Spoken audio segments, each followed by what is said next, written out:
বিসমিল্লাহির রহমানির রহিম।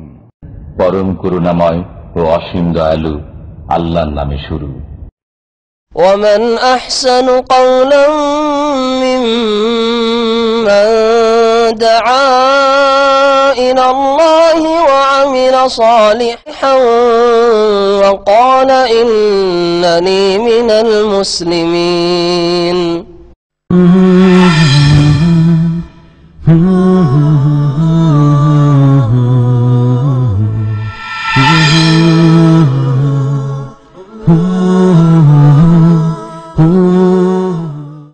আসসালামু আলাইকুম ওয়া রাহমাতুল্লাহি ওয়া বারাকাতুহু। বিসমিল্লাহির রহমানির রহিম। আলহামদুলিল্লাহি রাব্বিল আলামিন ওয়াস সালাতু ওয়াস সালামু আলা সাইয়্যিদিল মুরসালিন নবিয়িনা মুহাম্মদ ওয়া আলা আলিহি ওয়া সাহবিহি আজমাইন, আম্মা বাদ। ফাকাদ ক্বালা আল মুআল্লিফ রাহিমাহুল্লাহু তাআলা বাবু ইশরাতিন নিসা। আন আবি হুরায়রা রাদিয়াল্লাহু আনহু ক্বাল ক্বালা রাসূলুল্লাহ সাল্লাল্লাহু আলাইহি ওয়াসাল্লাম মালউনুন মান আতা ইমরাআতান ফি দুবুরিহা।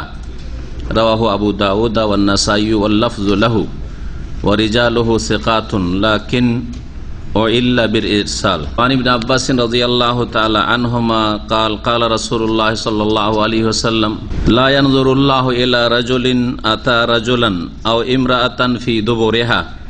রাওয়াহু তিরমিজি ওয়ান নাসাই ওয়া ইবনে হিব্বান ওয়া ইল্লা বিল ওয়াকফ। মহান আল্লাহর সমস্ত প্রশংসা যে আল্লাহ পাক রব্বুল আলামিন মানুষকে সৃষ্টি করেছেন এবং তাদেরকে নর এবং নারীতে ভাগ করেছেন। আল্লাহ পাক রব্বুল আলামিন যেমন পুরুষকে নারী জাতির মুখাপেক্ষী মোহতাজ করেছেন, তেমনি নারীদেরকেও পুরুষদের মুখাপেক্ষী করেছেন।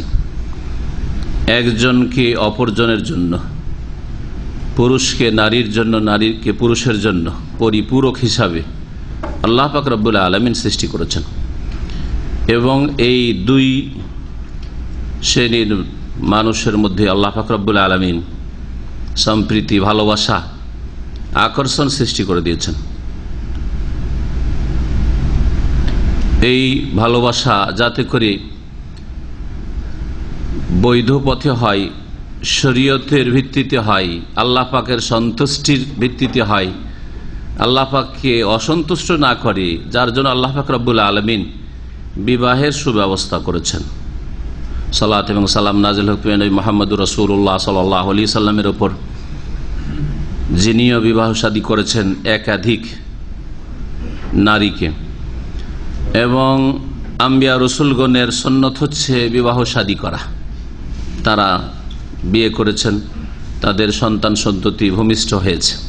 আল্লাহ পাক কোরআন কারীমে বিষয়টি উল্লেখ করেছেন। আমাদের আজকের বুলুগুল মারামে আলোচনার বিষয়বস্তু বিবাহ পর্বে নারীদের সাথে, স্ত্রীর সাথে সদ্ব্যবহার, সদাচরণ এই সম্পর্কে লেখক আল্লামা হাফেজ ইবনে হাজার রহমতুল্লাহ আলাইহি বলছেন বাবু ইশরাতিন নিসা।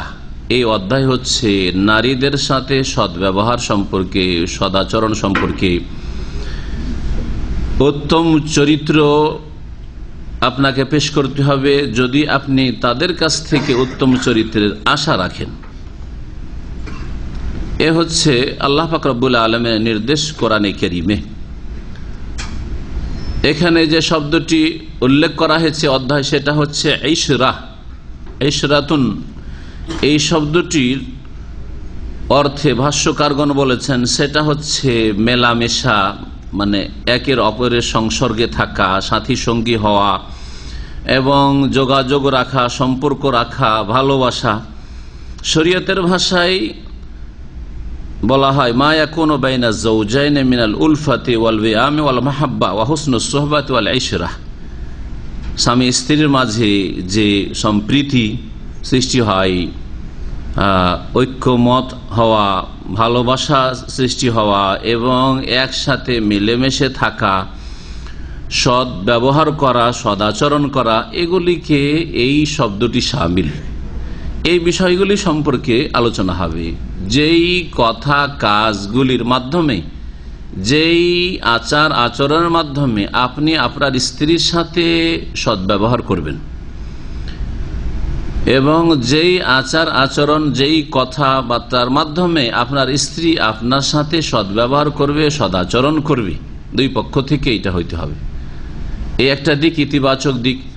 আর নেতিবাচক দিক হচ্ছে যে এমন কথা কাজকে বর্জন করা, এমন আচরণ বর্জন করা যেগুলি স্বামী স্ত্রীর সাথে সুসম্পর্কের ক্ষেত্রে তিক্ততা সৃষ্টি করে, সম্পর্কের অবনতি ঘটায়, সম্পর্ক খারাপ করে, এগুলি থেকে বেঁচে থাকা।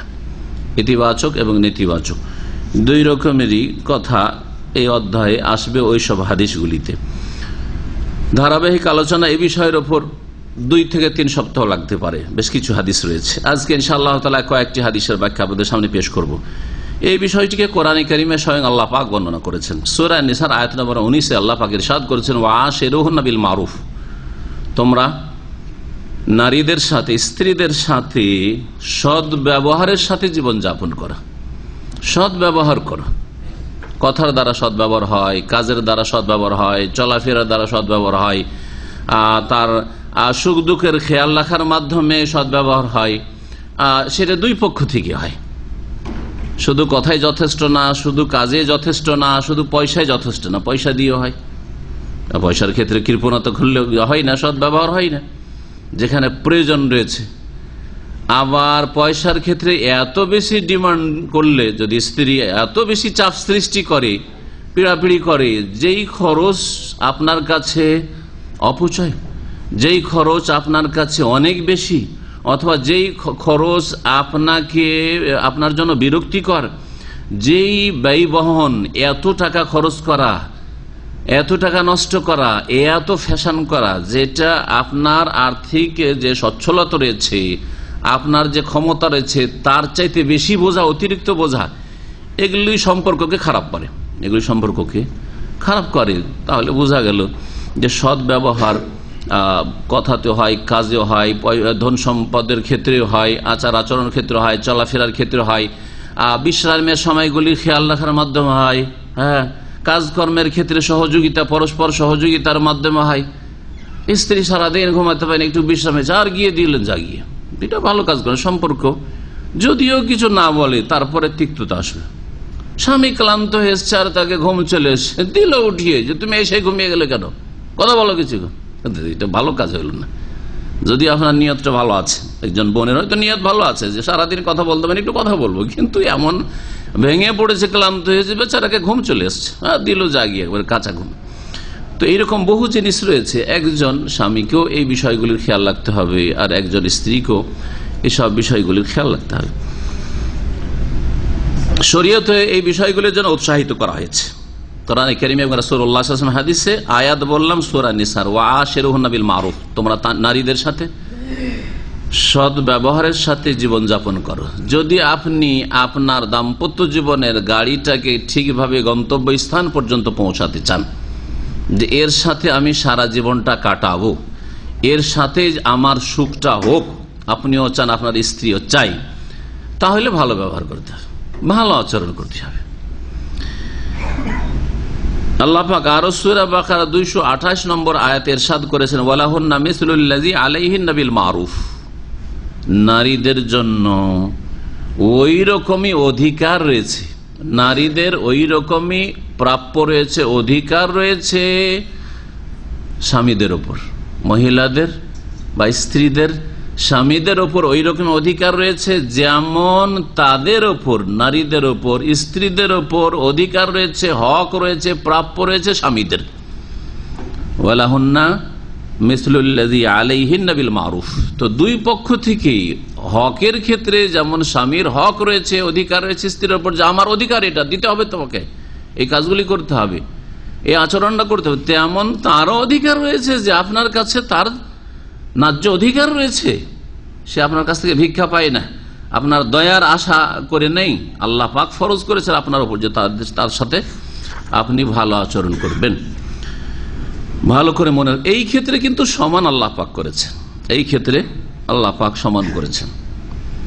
তারপরে স্বামী স্ত্রী মিলনের ক্ষেত্রে এই ক্ষেত্রেও সমান করেছেন। এই আর একটা ক্ষেত্র ভালো করে মনে রাখবেন। কেমন ভাবে? আপনারও প্রয়োজন একজন পুরুষ হিসাবে, আর আপনার স্ত্রীর প্রয়োজন, আপনি সম্ভব করছেন আর সেও সম্ভব করছে, তার শারীরিক চাহিদা মেটাচ্ছে, আপনিও আপনার শারীরিক চাহিদা মেটাচ্ছেন, এই দিক থেকেও সমান।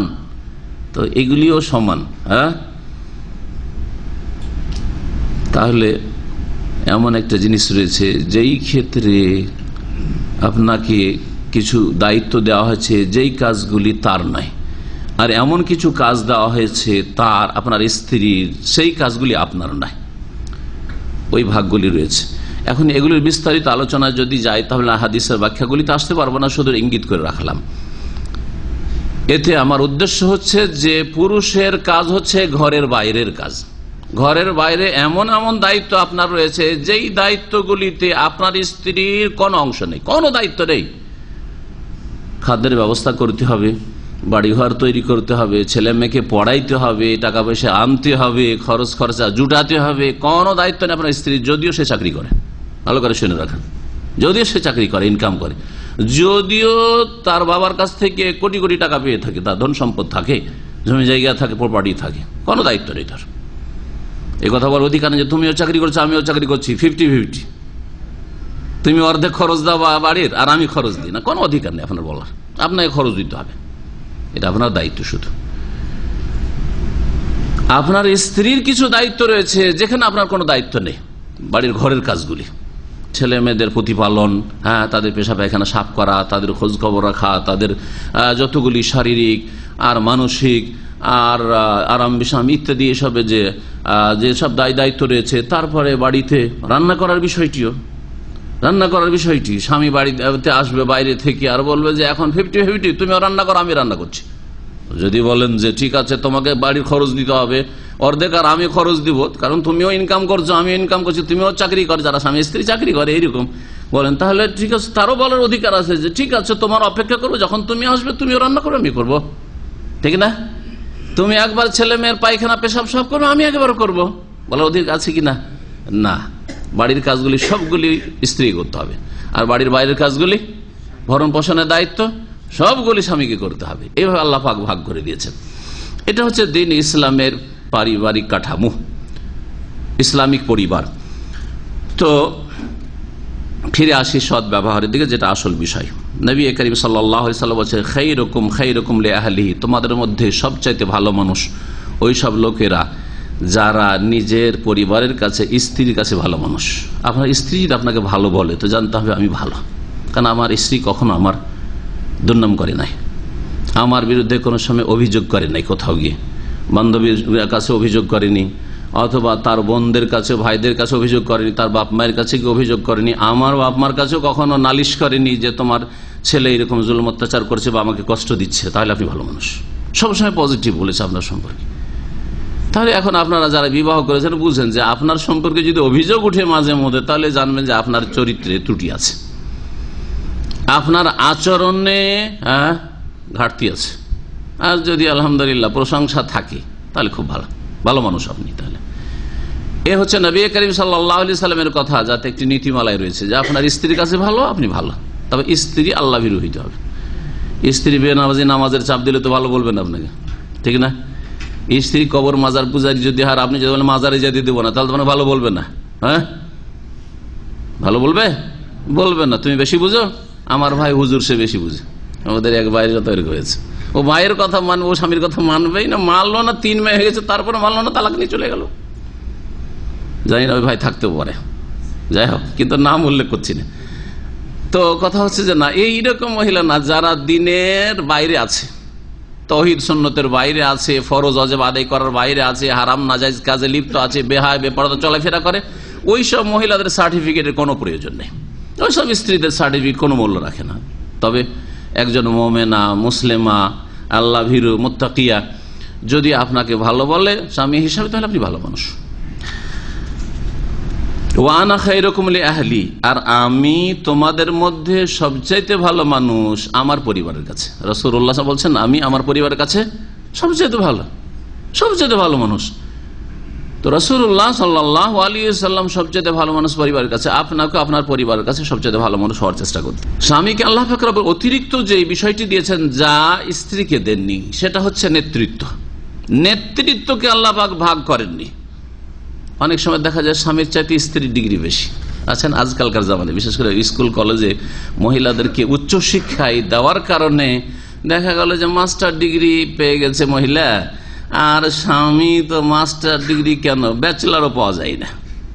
শেষে দেখলো যে এই লোকটার টাকা আছে, যদিও মাধ্যমিক পাস, যা টাকা দেখি দে, বয়স হয়ে যাচ্ছে 25-30 হয়ে গেল, উপায় নাই, তাই না? হচ্ছে না হচ্ছে না হচ্ছে হচ্ছে মেডিকেলের ডাক্তার, স্পেশালিস্ট এখানে, আর ওর স্বামী বিএ পাসও না, এরকম আছে। এসে তার হাউস ড্রাইভার, আর ও বাচ্চাগুলোকে বাড়িতে দেখাশোনা করে, এরকম আছে এখানে। বিভিন্ন দেশের আছে, মিশরের আছে, আপনার অন্য দেশের আছে, বিভিন্ন দেশের আছে। তো কথা হচ্ছে যে এখন যদি ডিগ্রির ভিত্তিতে, শিক্ষাগত যোগ্যতার ভিত্তিতে অথবা পয়সা ইনকামের ভিত্তিতে যদি বলে যে আমার যেহেতু ইনকাম বেশি, আমার যেহেতু কোয়ালিফিকেশন বেশি, সেই জন্য আমি নেতৃত্ব দেবো, চলবে? চলবে না। নারীদের নেতৃত্ব বাড়িতে নয়, বাইরেও নেই। জি হ্যাঁ, যেখানে পুরুষ যোগ্য ব্যক্তি আছে, যদি পুরুষ যোগ্য ব্যক্তি থাকে। আল্লাহ পাক রব্বুল সূরা নিসার আয়াত নম্বর 34 ইরশাদ করেছেন, আর রিজালু কাওয়ামুন আলান নিসা, পুরুষরা নারীদের উপর নেতৃত্ব দেবে।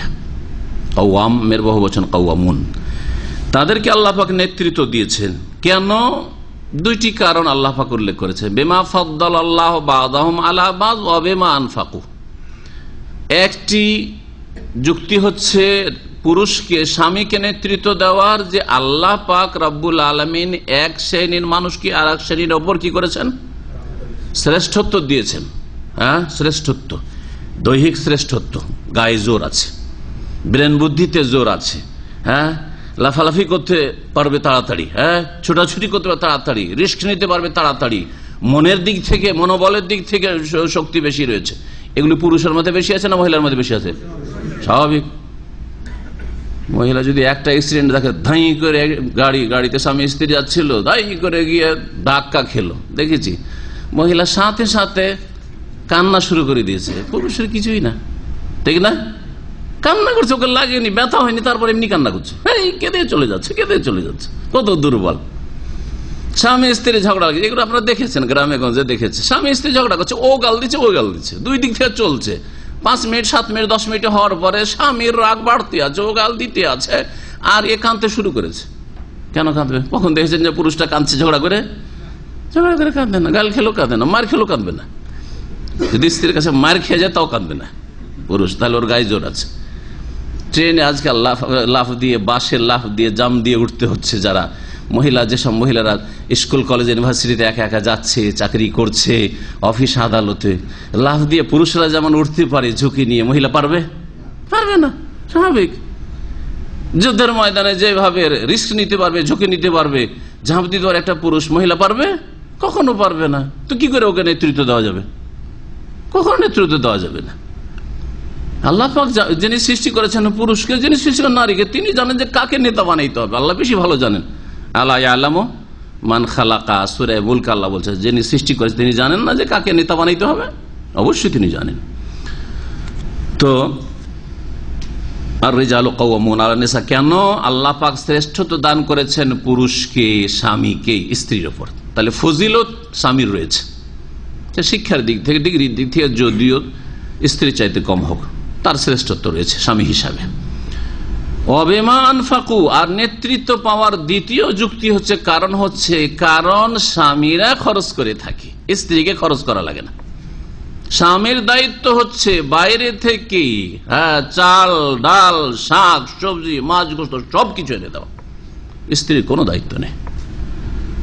স্বামীর দায়িত্ব হচ্ছে যে ঘর তৈরি করবে থাকার জন্য, স্ত্রীর কোনো দায়িত্ব নেই যে আমি তোমাকে নিয়ে থাকবো সেই জন্য আমাকে কিছু পয়সা দিতে হবে, কোনো দায়িত্ব নেই। সবকিছু দায়িত্ব বিমা আনফাকু, খরচ করতে হবে যেহেতু পুরুষকে, স্বামীকে, সেই জন্য আল্লাহ পাক নেতৃত্ব। স্বামীর বড় মর্যাদা রয়েছে, স্বামীর বড়ই মর্যাদা রয়েছে, এতে কোনো সন্দেহ নেই। আজকালকার জামানায় এই মর্যাদার অধিকাংশ বোনেরা খেয়াল রাখে না, মনে করে যে আমার একজন সঙ্গী, ঝগড়া হইলে সমান সমান জবান চলে, হ্যাঁ, তর্ক বিতর্ক শুরু হইলে চুপ থাকতে চাই না, যদি স্বামী রেগে যায় তো সেই সময় চুপ হয়ে যাবে, তো না, যতটা সে কথা ততটাই বলতে হবে, প্রত্যেক কথার উত্তর দিতে হবে। এগুলো বেয়াদবি। তারপরে এগুলিতে কোনোদিন শান্তি পাওয়া যায় না,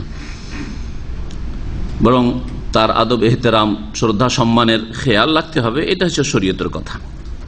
শরীয়তে স্বামী স্ত্রীর অধিকার সম্পর্কে কিছু কথা ইমাম ইবনে তাইমিয়া রাহমাতুল্লাহ আলাইহি উল্লেখ করেছেন, আপনাদেরকে শোনাই। তিনি বলছেন, প্রথম, স্ত্রীর ওপর স্বামীর অধিকার সম্পর্কে হুকুকুজ জাওজি আলা জাওজাতিহি, স্বামীর অধিকার স্ত্রীর ওপর প্রথম হচ্ছে আনতুজিল্লাহু ওয়া তুওয়াক্কিরাহু, শ্রদ্ধা সম্মান করবে। আপনার স্বামী শিক্ষিত হোক শিক্ষিত নাই হোক, হ্যাঁ, একজন বোনকে বলছি, আপনার স্বামী সে বেশি ইনকাম করতে পারুক আর নাই পারুক, আপনার স্বামী সুস্থ থাকুক আর অসুস্থ থাকুক, যখন স্বামী তখন কি করতে হবে? তার শ্রদ্ধা রাখতে হবে, অন্তরে সম্মান প্রদর্শন করতে হবে, তাকে বড় মনে করতে হবে, শ্রদ্ধা সম্মান বড়দের করতে হবে।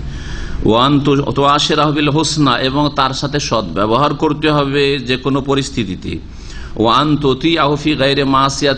আল্লাহর নাফরমানির হুকুম যদি না দেয়, যে কোনো বৈধ নির্দেশ দেয়, তাহলে স্বামীর কথা মানতে হবে। যে কোনো বৈধ, বাড়িতে থাকা বৈধ কিনা? বৈধ নয়। আমার বাড়িতে থাকবে, আমাকে না জেনে বাইরে যাবে না, তাহলে মানতে হবে না? হবে না?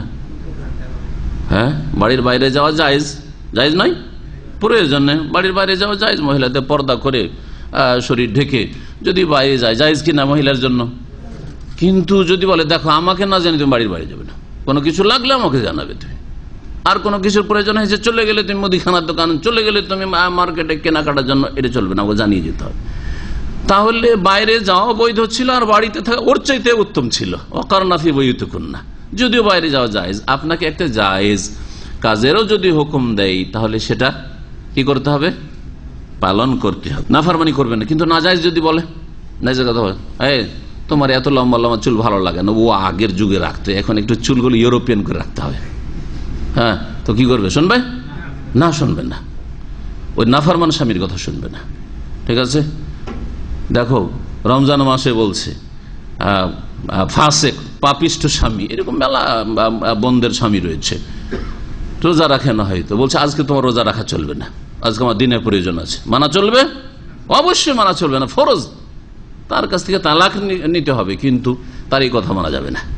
আল্লাহকে অসন্তুষ্ট করে স্বামীর কেন, শাসকের কথা, রাজার কথা মানা যাবে না, রাষ্ট্রপতির কথা মানা যাবে না, কারো কথা মানা যাবে না, কারোর কথা মানা যাবে না আল্লাহকে নারাজ করে। স্বামীর কথা তো দূরের কথা, বাপের কথা মানা যাবে না, মায়ের কথা মানা যাবে না। ওয়ান তজিবা মোতালাবা তাহলে আদেলা, আর ন্যায়সঙ্গত স্বামী যদি কোনো তলব করে, ডিমান্ড করে, তাহলে সেই চাহিদা পূরণ করবেন। ন্যায়সঙ্গত কোনো কিছু যদি তলব করে, দিনে একাধিকবার যদি তার স্বামীর প্রয়োজন হয়, আমরা না একবার বেশি না, হ্যাঁ, সপ্তাহে একবার, সপ্তাহে দুইবার, ব্যাস চলবে না, এটা ন্যায়সঙ্গত, তার অধিকার এটা। সুতরাং যদি এইরকম তলব করে, তাহলে আপনাকে সেই প্রয়োজন মিটে। সম্ভাব্য, যা সম্ভব, এইরকম সম্ভাব্য চাহিদা পূরণ করা, যা যেই সব চাহিদা পূরণ করতে একজন বোন, একজন স্ত্রী সক্ষম স্বামীর জন্য, সেসব চাহিদাগুলো পূরণ করবে বৈধ পথে, কিন্তু অবৈধ পথে নয়। ওয়ান তুশারিকা ফি আফরাহি ওয়া আতরাহি, সুখে দুঃখে স্বামীর সঙ্গী হবে। সুখের সময় স্বামী হাসছে, ওর সাথে হাসি খুশি করবেন। স্বামীর বাপ মারা গেছে, মা মারা গেছে, বোন মারা গেছে, অথবা কিছু হয়েছে, কষ্ট হয়েছে, অফিসে কোনো ঝগড়া হয়েছে, একটু মনটা খারাপ আছে, আর সেই সময় হাসতে শুরু, হাসি খুশি, ভালো লাগবে নাকি? কি কথা বলে ফেলবে, তাই না? তাহলে দুঃখের সময় দুঃখী হইতে হবে। কি হয়েছে তোমার আসলে, হ্যাঁ, সমবেদনা জ্ঞাপন করতে হবে, তার দুঃখকে হালকা করার চেষ্টা করতে হবে। ওয়ান তাহফাযাহু ফি নাফসিহি ওয়া মালিহি, এবং স্বামীর খাতিরে আল্লাহর ভয়ে তার ইজ্জতের হেফাজত করবে। এমন কিছু করবে না যাতে স্বামী অসন্তুষ্ট হয়, এমন কিছু করবে না যাতে স্বামী অসন্তুষ্ট হয়, আল্লাহ অসন্তুষ্ট হয়, এইরকম কিছু করবে না। স্বামী বলছে পর্দার মধ্যে থাকি, স্বামী হয়তো কারোর সাথে কথা বলা জায়েজ, পর্দার আড়াল থেকে কথা বলা জায়েজ, জায়েজ নয়, প্রয়োজনের কথা, পর্দার আড়াল থেকে প্রয়োজনের কথা যে কোনো মহিলা যে কোনো পুরুষের সাথে জায়েজ রয়েছে, যদি ফিতনার আশঙ্কা না থাকে আর ফিতনার কোনো কথা না হয়, প্রয়োজনের কথা, সে টেলিফোনে হোক অথবা দরজার বাইরে আসছে ভেতর থেকে জবাব দেওয়া হোক ইত্যাদি, দাঁড়িয়ে বোরখা পরে আছে কথা বলা হোক, জায়েজ রয়েছে, হ্যাঁ, বসে হোক, সামনে বসে ফিতনার আশঙ্কা না থাকে, যদি একাধিক মানুষ থাকে ফিতনার আশঙ্কা নেই। দুইজন নির্জনতা অবলম্বন হইলে ফিতনার আশঙ্কা রয়েছে, কিন্তু একাধিক মহিলা আছে আর পুরুষ আছে, কোনো প্রয়োজনের কথা বলা জায়েজ। কিন্তু যদি স্বামী বলে যে না, এইরকম কথা বলা তোমার অমুক অমুকের সাথে চলবে না, অথবা অপর পুরুষের সাথে চলবে না, স্বামী নিষেধ করেছে। এবং ধন সম্পদের হেফাজত করবে। অনেক মহিলারাই আছে ধন সম্পদ, স্বামীর ধন সম্পদের ক্ষেত্রে বড়ই দুর্বলতা তাদের ইমানের। স্বামীর ধন সম্পদ বোনকে দিয়ে আসে, ভাই গরিব মনে করে ভাইকে দিয়ে আসে, হ্যাঁ মাকে দিয়ে আসে, বাপকে দিয়ে আসে, লুকিয়ে। জায়েজ নয়, অবশ্যই জায়েজ নয়। অথবা প্রয়োজনের বেশি খরচ করে না, যেটা পছন্দ করবে না, নিজে থেকে একটা ঠিক আছে একটা শাড়ি কিনবেন, একটা কাপড় কিনবেন, একটা কিছু খরচ করবেন, জিজ্ঞেস করেন যে আমি এরকম কিনতে চাইছি, কিনবো কিনা, জিজ্ঞেস করে। স্বামীর পয়সা আছে, খরচ করছে, মাসের মাস টাকা পাঠাচ্ছে বিদেশ থেকে, বাচ্চারা কষ্ট করে, আর ইচ্ছা মতো খরচ করতে আছে, জায়েজ নয়। যতক্ষণ পর্যন্ত আপনি অনুমতি না নেবেন। তার ধন সম্পদের হেফাজত করতে হবে, ছেলে মেয়েদের হেফাজত করতে হবে, বাড়ি ঘর ওয়ান তাসুনাবাই, তো বাড়ি ঘরের হেফাজত করতে হবে। বাড়ি ঘরকে ময়লা আবর্জনা করে রেখেছেন, বাড়ি ঘরের কোনো যত্ন নেন না, এটা অসন্তুষ্ট করবে স্বামীকে। বাড়িতে ঢুকতে দেখা যাচ্ছে এলো মেলো হয়ে সবকিছু পড়ে রয়েছে। এইরকম রোগগুলি আজকাল অধিকাংশ অলস মহিলাদের মধ্যে রয়েছে। আর অলসতা এত ধরেছে, মোবাইল নিয়ে খেলাখেলি করছে সারা দিন, কিন্তু বাড়িটাকে সেট করে রাখতে হবে, যা কিছু আছে একটু সেট করে রাখতে হবে, বিছানাটাকে সুন্দর করে রাখতে হবে, রাস্তাঘাটে এখানে সেখানে জুতো স্যান্ডেল পড়ে আছে, এগুলো বিরক্তিকর। একটা রুচিশীল একজন মুসলিমের জন্য খুব বিরক্তিকর, এগুলো অসন্তুষ্টির কারণ। এটা তো আপনার স্বামী যদি এরকম দেখে, কি করছে সারাদিন কি করে, তাই না? মোটেই উচিত না এগুলো। বাড়িঘরকে এমনকি অন্য লোকের প্রবেশ থেকে বাঁচিয়ে রাখবে। স্বামীর বিনা অনুমতিতে কাউকে প্রবেশ করতে অনুমতি দেবে না, বেগানা ব্যক্তিকে। স্বামী যদি আবার ফাঁসেক হয়, বলে অসুবিধা, আমার বন্ধু বান্ধব আসলে খুলে দিও, তো খুলে দিতে হবে নাকি? হ্যাঁ, বাড়িতে কেউ নাই, আপনার স্ত্রী আছে, আর আল্লাহ না করে ফাঁসেক স্বামী বলছে যে অসুবিধা না, আমার বন্ধু বান্ধবের বাড়ি আমি যাই, ওদের স্ত্রীদের সাথে আমি গল্প করি, সুতরাং যদি আমার অমুক অমুক বন্ধু আসে ফিরে না আসে, তো তুমি একটু গল্প সল্প করিও, করবে নাই তো হারাম কাজ, আল্লাহকে অসন্তুষ্ট করা কাজ, সেজন্য করবে না। ওয়ালা তাখরুজু মিনহু ইল্লা বিইজনি, বাড়ি থেকে তার বিনা অনুমতিতে বেরোবে না। ওয়ালা তাতাযায়্যানা লিসাও, স্বামী ছাড়া অন্যের সামনে একটু সাজাকুজা করা, এটা করবে না। সাজবে স্বামীর সামনে। আমাদের দেশের অধিকাংশ মহিলারা উল্টা করে, স্বামীর সামনে যত পুরাতন কাপড় ওগুলো পরে, আর যখন বান্ধবীদের সাথে স্বামীর বন্ধুর বাড়িতে খাওয়া দাওয়ার দাওয়াত, পার্টি আছে, বিবাহের দাওয়াত আছে, খাতনার দাওয়াত আছে, চামড়া কাটা দাওয়াত আছে, তখন দেখেন কেমন দামি দামি শাড়ি বইরা আর মেকআপ করে যায়, ঠিক না? তো অন্যের জন্য সাজে, অন্যের জন্য সাজা জায়েজ নয়। অন্য লোকের নজর পড়ার যেখানে আশঙ্কা আছে, জায়েজ নয় যে অন্যের জন্য সাজবে। স্বামীর জন্য মেকআপ করবে, স্বামীর জন্য দামি কাপড়টা, সবচেয়ে দামি কাপড়টা পরবে স্বামীর জন্য, ঠিক আছে। রান্নাঘরে কাজ করার সময় সাধারণ কাপড় পরলো, কিন্তু রান্নাঘর থেকে যখন স্বামীর ঘরে আসলো তখন ভালো কাপড় পরবে, সেন্ট লাগাবে। বাড়ির মধ্যে বাইরে যাওয়ার জন্য সেন্ট লাগায়, এমন স্প্রে করে যে সুবহানাল্লাহ, রাস্তাতে যেখান দিয়ে মহিলা গেছে একেবারে সুগন্ধিতে ভরা। জানিয়া নবী সাল্লাল্লাহু আলাইহি ওয়াসাল্লাম এদেরকে কি বলেছেন? ব্যভিচারকারিনী বলেছেন। যদি কোন মহিলার শরীর থেকে, কাপড় থেকে রাস্তাঘাটে অপর পুরুষ সেন্ট পায় আতরের, সুগন্ধির, তাহলে ফাহিয়া কাজা ওয়া কাজা আহেরা, সে হচ্ছে ব্যভিচারিণী। এটা স্বামীর সামনে করতে হবে, স্বামীর ঘরে। আজকে আমি বাইরে যাব না, ঠিক আছে, আজকে আমার স্বামীর ছুটির দিন, আজকে সারাদিন স্বামী বাড়িতে থাকবে, আর কোনো দেবর ভাসুরা নাই বাড়িতে, সুতরাং খুব লাগাকে স্প্রে, আর খুব সেন্ট লাগাক, মেকআপ করুক, বারবার করে মেকআপ করুক। বারবার মানে এই না যে ইবাদত বন্দেগী নেই, জিকির আজকার নেই, ফরজ ছেড়ে দিয়ে। আবার এটাও শুরু হয়েছে আজকাল, হ্যাঁ, ফরজ বাদ দিয়ে ওই কাজে লেগে আছে। একবার যদি একটু বাথরুমে গেছে, আর এবারে মেকআপটা ছুটে গেল, একটু কুলি করতে গিয়ে মেকআপ ছেড়ে আবার লাগাইতে শুরু করলো। দিনে কতবার লাগে, তাই না? স্বামীর সামনে সাজবে। ওয়াতাতাজান্নাবু মা ইউগযিবহু, স্বামীকে অসন্তুষ্ট করে এমন কথা, কাজ, আচার আচরণ থেকে বেঁচে থাকবে, সেগুলিকে অ্যাভয়েড করবে। ওয়াল্লা তুলিহা আলাইহি ফি তালাবিন মুরহাক, আর এমন কোন ডিমান্ড স্বামীর কাছে করবে না যেটা তার জন্য কষ্টকর হয়ে যায়। বিদেশে আছেন আপনারা, কত কষ্ট করে যে ইনকাম করছেন, কিন্তু দেশের মানুষরা কি মনে করে যে সৌদি আরবের রিয়ালের গাছ আছে, ছিঁড়লেই হইলো, খালি ছিঁড়তে পারলেই হইলো, তাই না? বাপও মনে করে, মাও মনে করে, স্ত্রীও মনে করে, আত্মীয় স্বজন তো মনে করে। যতই দেন মন ভরাইতে পারবেন না। আরো শুধু হালমিম মাজিদ, হালমিম মাজিদ, ওই জাহান্নামের কথা দুনিয়াতে এরা বলে। জি হ্যাঁ, আর আছে কি দিল আমাকে, একটা টুপি দিয়েছে, কে বলছে একটা তসবি দিয়েছে, কে বলছে একটা আমাকে কি রে জায় নামাজ দিয়েছে, কি জায় নামাজ দিয়েছে, আউযুবিল্লাহ। আর আপনার এদিকে অবস্থা খারাপ, এগুলো কিনতে কিনতে 2000 রিয়াল গেছে, 2 মাসের বেতনই হইতে গেছে। কথা হচ্ছে যে স্ত্রী যেমন যেন এমন তলব না করে। স্ত্রী তলব করে, আমার জন্য একটা মালা নিয়ে আসবে, কি নিয়ে আসছো আমার জন্য তুমি, চুড়ি নিয়ে আসবে, 4টা চুড়ি নিয়ে আসবে, এই নিয়ে আসবে, সেই আপনারা বেশি জানেন এগুলো। ওয়ান তো হাফেজ আলা কারামাত আহলি, পরিবারের মান মর্যাদার খেয়াল রাখবে। অনেক মহিলারা আছে পেটে ভাত হজম হয় কিন্তু কথা হজম হয় না। স্বামী যদি একটু কিছু বলে, ও এবার আমাকে স্বামী একদিন মেরেছে, স্বামী একদিন আমাকে গাল দিয়েছে, এরকম বলে, মানে ওগুলো হয়নি কিছু। স্বামীর বাড়িতে ভাই বোনে ঝগড়া হয়েছে, ওর স্বামীর সাথে ওর বোনের ঝগড়া হয়েছে, হতে পারে না পারিবারিক, মায়ের সাথে বাপের সাথে একটু তর্ক হয়েছে বা কিছু হয়েছে, বাড়িতে কিছু একটা সমস্যা হয়েছে, গিয়ে বাড়িতে গল্প করছে, ওই জামাইয়ের শ্বশুর বাড়ি থেকে, মানে মেয়ের বাবার বাড়ি থেকে গল্প করছে, বা টেলিফোনের সাথে সাথে বলা হয়ে গেছে, জানানো হয়ে গেছে যে এরকম গোলমাল হয়েছে ওদের বাড়িতে। না, এগুলিতে কষ্ট দেবে স্বামীকে, এগুলো ঠিক নয়।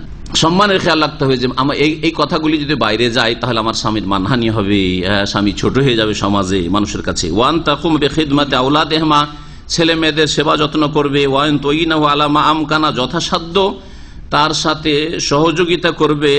স্বামী অসুস্থ হলে সহযোগিতা করবেন, অথবা স্বামী যদি কোনো কাজে অপারগ হয় সেই ক্ষেত্রেও আপনি সহযোগিতা করবেন।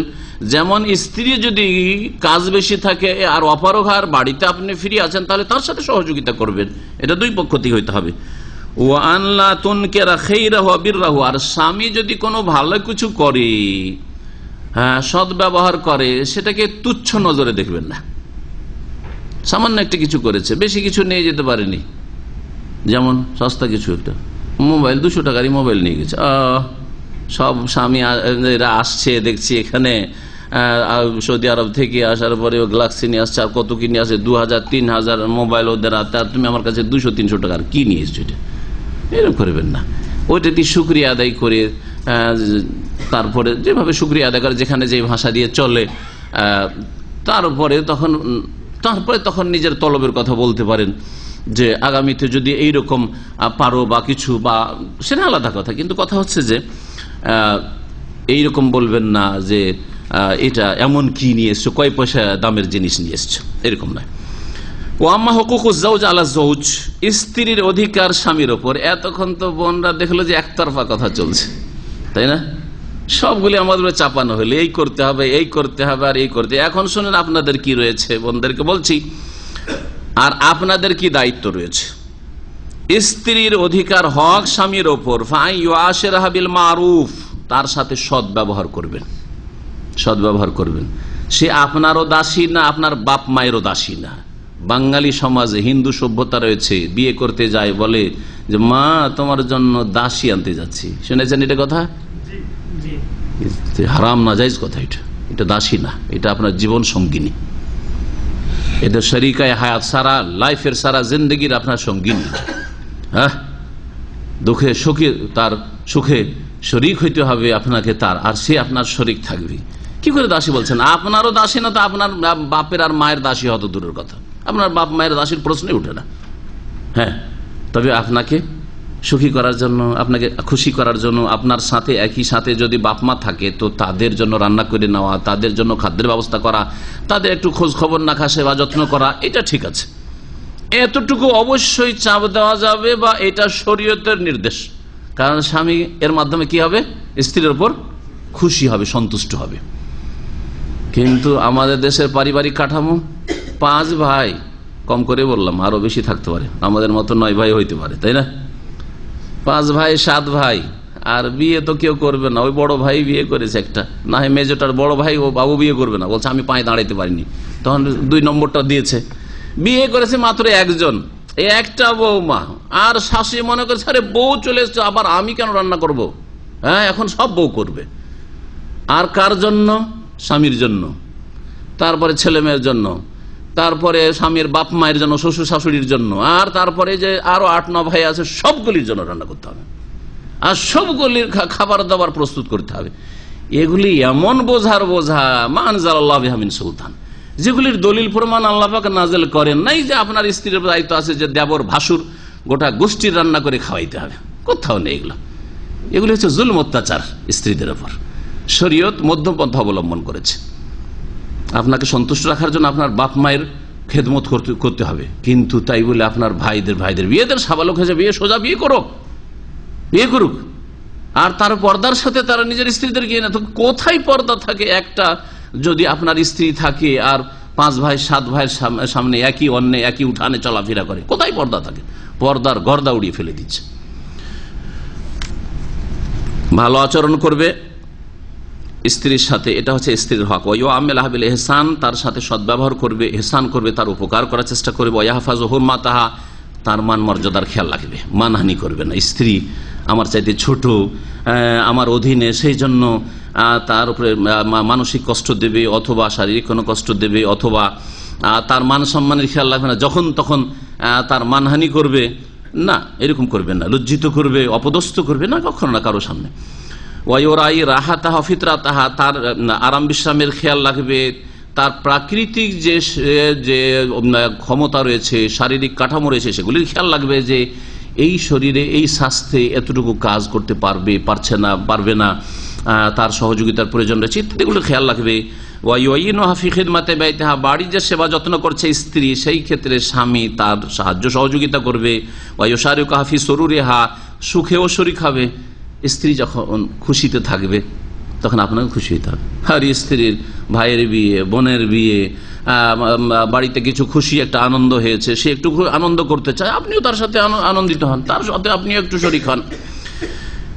যদি স্ত্রীর বাড়িতে শোক নেমে আসে, ওই রকমই আপনার শ্বশুর বাড়িতে কেউ মারা গেছে, কোনো ক্ষয়ক্ষতি হয়েছে, অ্যাক্সিডেন্ট, দুর্ঘটনা হয়েছে, তাহলে সে কষ্টে আছে, শোকে আছে, তার শোকে আপনিও শরীক হন, তার শোকটাকে হালকা করার চেষ্টা করেন। যেমন আপনার ক্ষেত্রে একটু আগে বললাম, ওয়ায়ুকাবিলুহা বিতালাকাতিন, বসার সাথে সুখের সময় হাসি মুখে দেখা সাক্ষাৎ করবে। সবসময় দেখা সাক্ষাৎ যখন হবে স্ত্রীর সাথে হাসি মুখে কথা বলতে হবে। স্ত্রী যেন আমার সাথে হাসি মুখে কথা বললে, আর আপনি হাসি মুখে কথা বলবেন না, আপনাকেও হাসি মুখে কথা বলতে হবে, এক পক্ষ থেকে নয়। ওয়ায়ুখাতিবুহা বিরিফকিন ওয়ালিনিন, নম্র ভাষায় কথা বলে সম্বোধন, সব সময় একবারে মিলিটারি মেজাজ বুঝেন তো, করো ব্যাস, করিও না এইরকম নয়, নরম ভাষায় কথা বলে সম্বোধন করবো। ফিল ইনফাক আলাইহা, খরচ খরচার ক্ষেত্রে যতটা লাগে একটু বেশি করে দেওয়ার চেষ্টা করবেন, যতটা লাগে একটু বেশি করে দেওয়ার চেষ্টা করবেন। ওয়াসুন শৌরাহা, তার অনুভূতির খেয়াল রাখবেন, আর তার পরিবারের একটু খেয়াল রাখবেন, তার পরিবারকে কষ্ট নয়, আপনার কথার দ্বারা তার পরিবারকে কষ্ট হয় না। আমার দেশে জোড়া গালি আছে, জোড়া গালি বুঝেন না? হ্যাঁ, স্ত্রীকেও গালি দিচ্ছে, ওর বাপকেও গালি, ওর মাকেও গালি, ঠিক না? অথবা বলছে যে তোর ভাই এরকম, তোর বোন এরকম, এইরকম হয়তো, এগুলিতে কষ্ট হয় না? বড় কষ্ট হয়। আপনাকে যদি আপনার স্ত্রী বলে যে তোমার বোন এইরকম, আর খারাপও যদি আপনার বোন, আপনাকে ভালো লাগবে না কিন্তু, ঠিক না?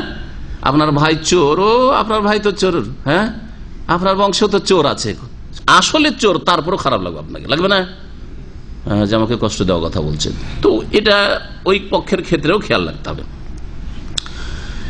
ওয়াহফাজু কারামাতাহা, তার সম্মানের খেয়াল রাখবে, সম্মানের সুরক্ষা করবে। ওয়ালা ইয়ামনাউহা আনহুম, আর স্ত্রী যদি বাবার বাড়ি যেতে চায়, বাপ মায়ের সাথে দেখা সাক্ষাৎ করতে চায়, ভাই বোনের সাথে দেখা করতে চায়, আর সেখানে মান ইজ্জত নষ্ট হওয়ার আশঙ্কা না থাকে, অবশ্যই যেতে দেবেন। মান ইজ্জত নষ্ট হওয়া, যেমন হয়তো বোনের বাড়ি যদি যেতে চায়, সেখানে পর্দা নেই, আর ওই সেই বোনের জামাই সে দিনদারও নাই, তাহলে অবশ্যই সেখানে ভালো পরিবেশ নেই, ইসলামিক পরিবেশ নেই, তাহলে যেতে দেবেন না। বলছে ঠিক আছে, তোমার বোন যখন তোমার বাবার বাড়িতে আসবে, আর তোমার বাবার বাড়িতে পর্দার ব্যবস্থা আছে, সেখানে তোমার বোনের সাথে দেখা করে আসো, দেখা করার সুযোগ করে দেন। কিন্তু যেখানে দেখবেন যে আমার মান ইজ্জত নষ্ট হওয়ার ভয় আছে, আমার স্ত্রীর মান ইজ্জত নষ্ট, বেহায়া বেপর্দা হওয়ার আশঙ্কা রয়েছে, সেখানে পাঠাবেন না। ওয়ালা ইউকাল্লিফুহা মিনাল উমুরি মা লা তুতিকু, আর এমন দায়িত্বের বোঝা চাপিয়ে দেবেন না যা তার পক্ষে করা সম্ভব না। এত কাজ দিয়ে দিয়েছেন, গ্রামে গঞ্জে মহিলাকে রান্না করতে হবে, হ্যাঁ, আর মাঠে না যেতে হইল এই গরুর ঘর সাফ করতে হবে, গরুর ছানি কেটে দিতে হবে, শুকাইতে হবে, ধান শুকাইতে হবে, এই করতে হবে। তারপরে আজকাল তো আলহামদুলিল্লাহ যাক, মহিলাদেরকে আপনার চাল কোটাইতে হয় না, তারপরে আটা পিষতে হয় না, এককালে সব করতে হয়েছে, সব রেডি করতে, বড় রাত্রে উঠে যেতে হবে বউকে, সব করে রেডি করে নাস্তা দাও, কত বোঝা চাপা এদের।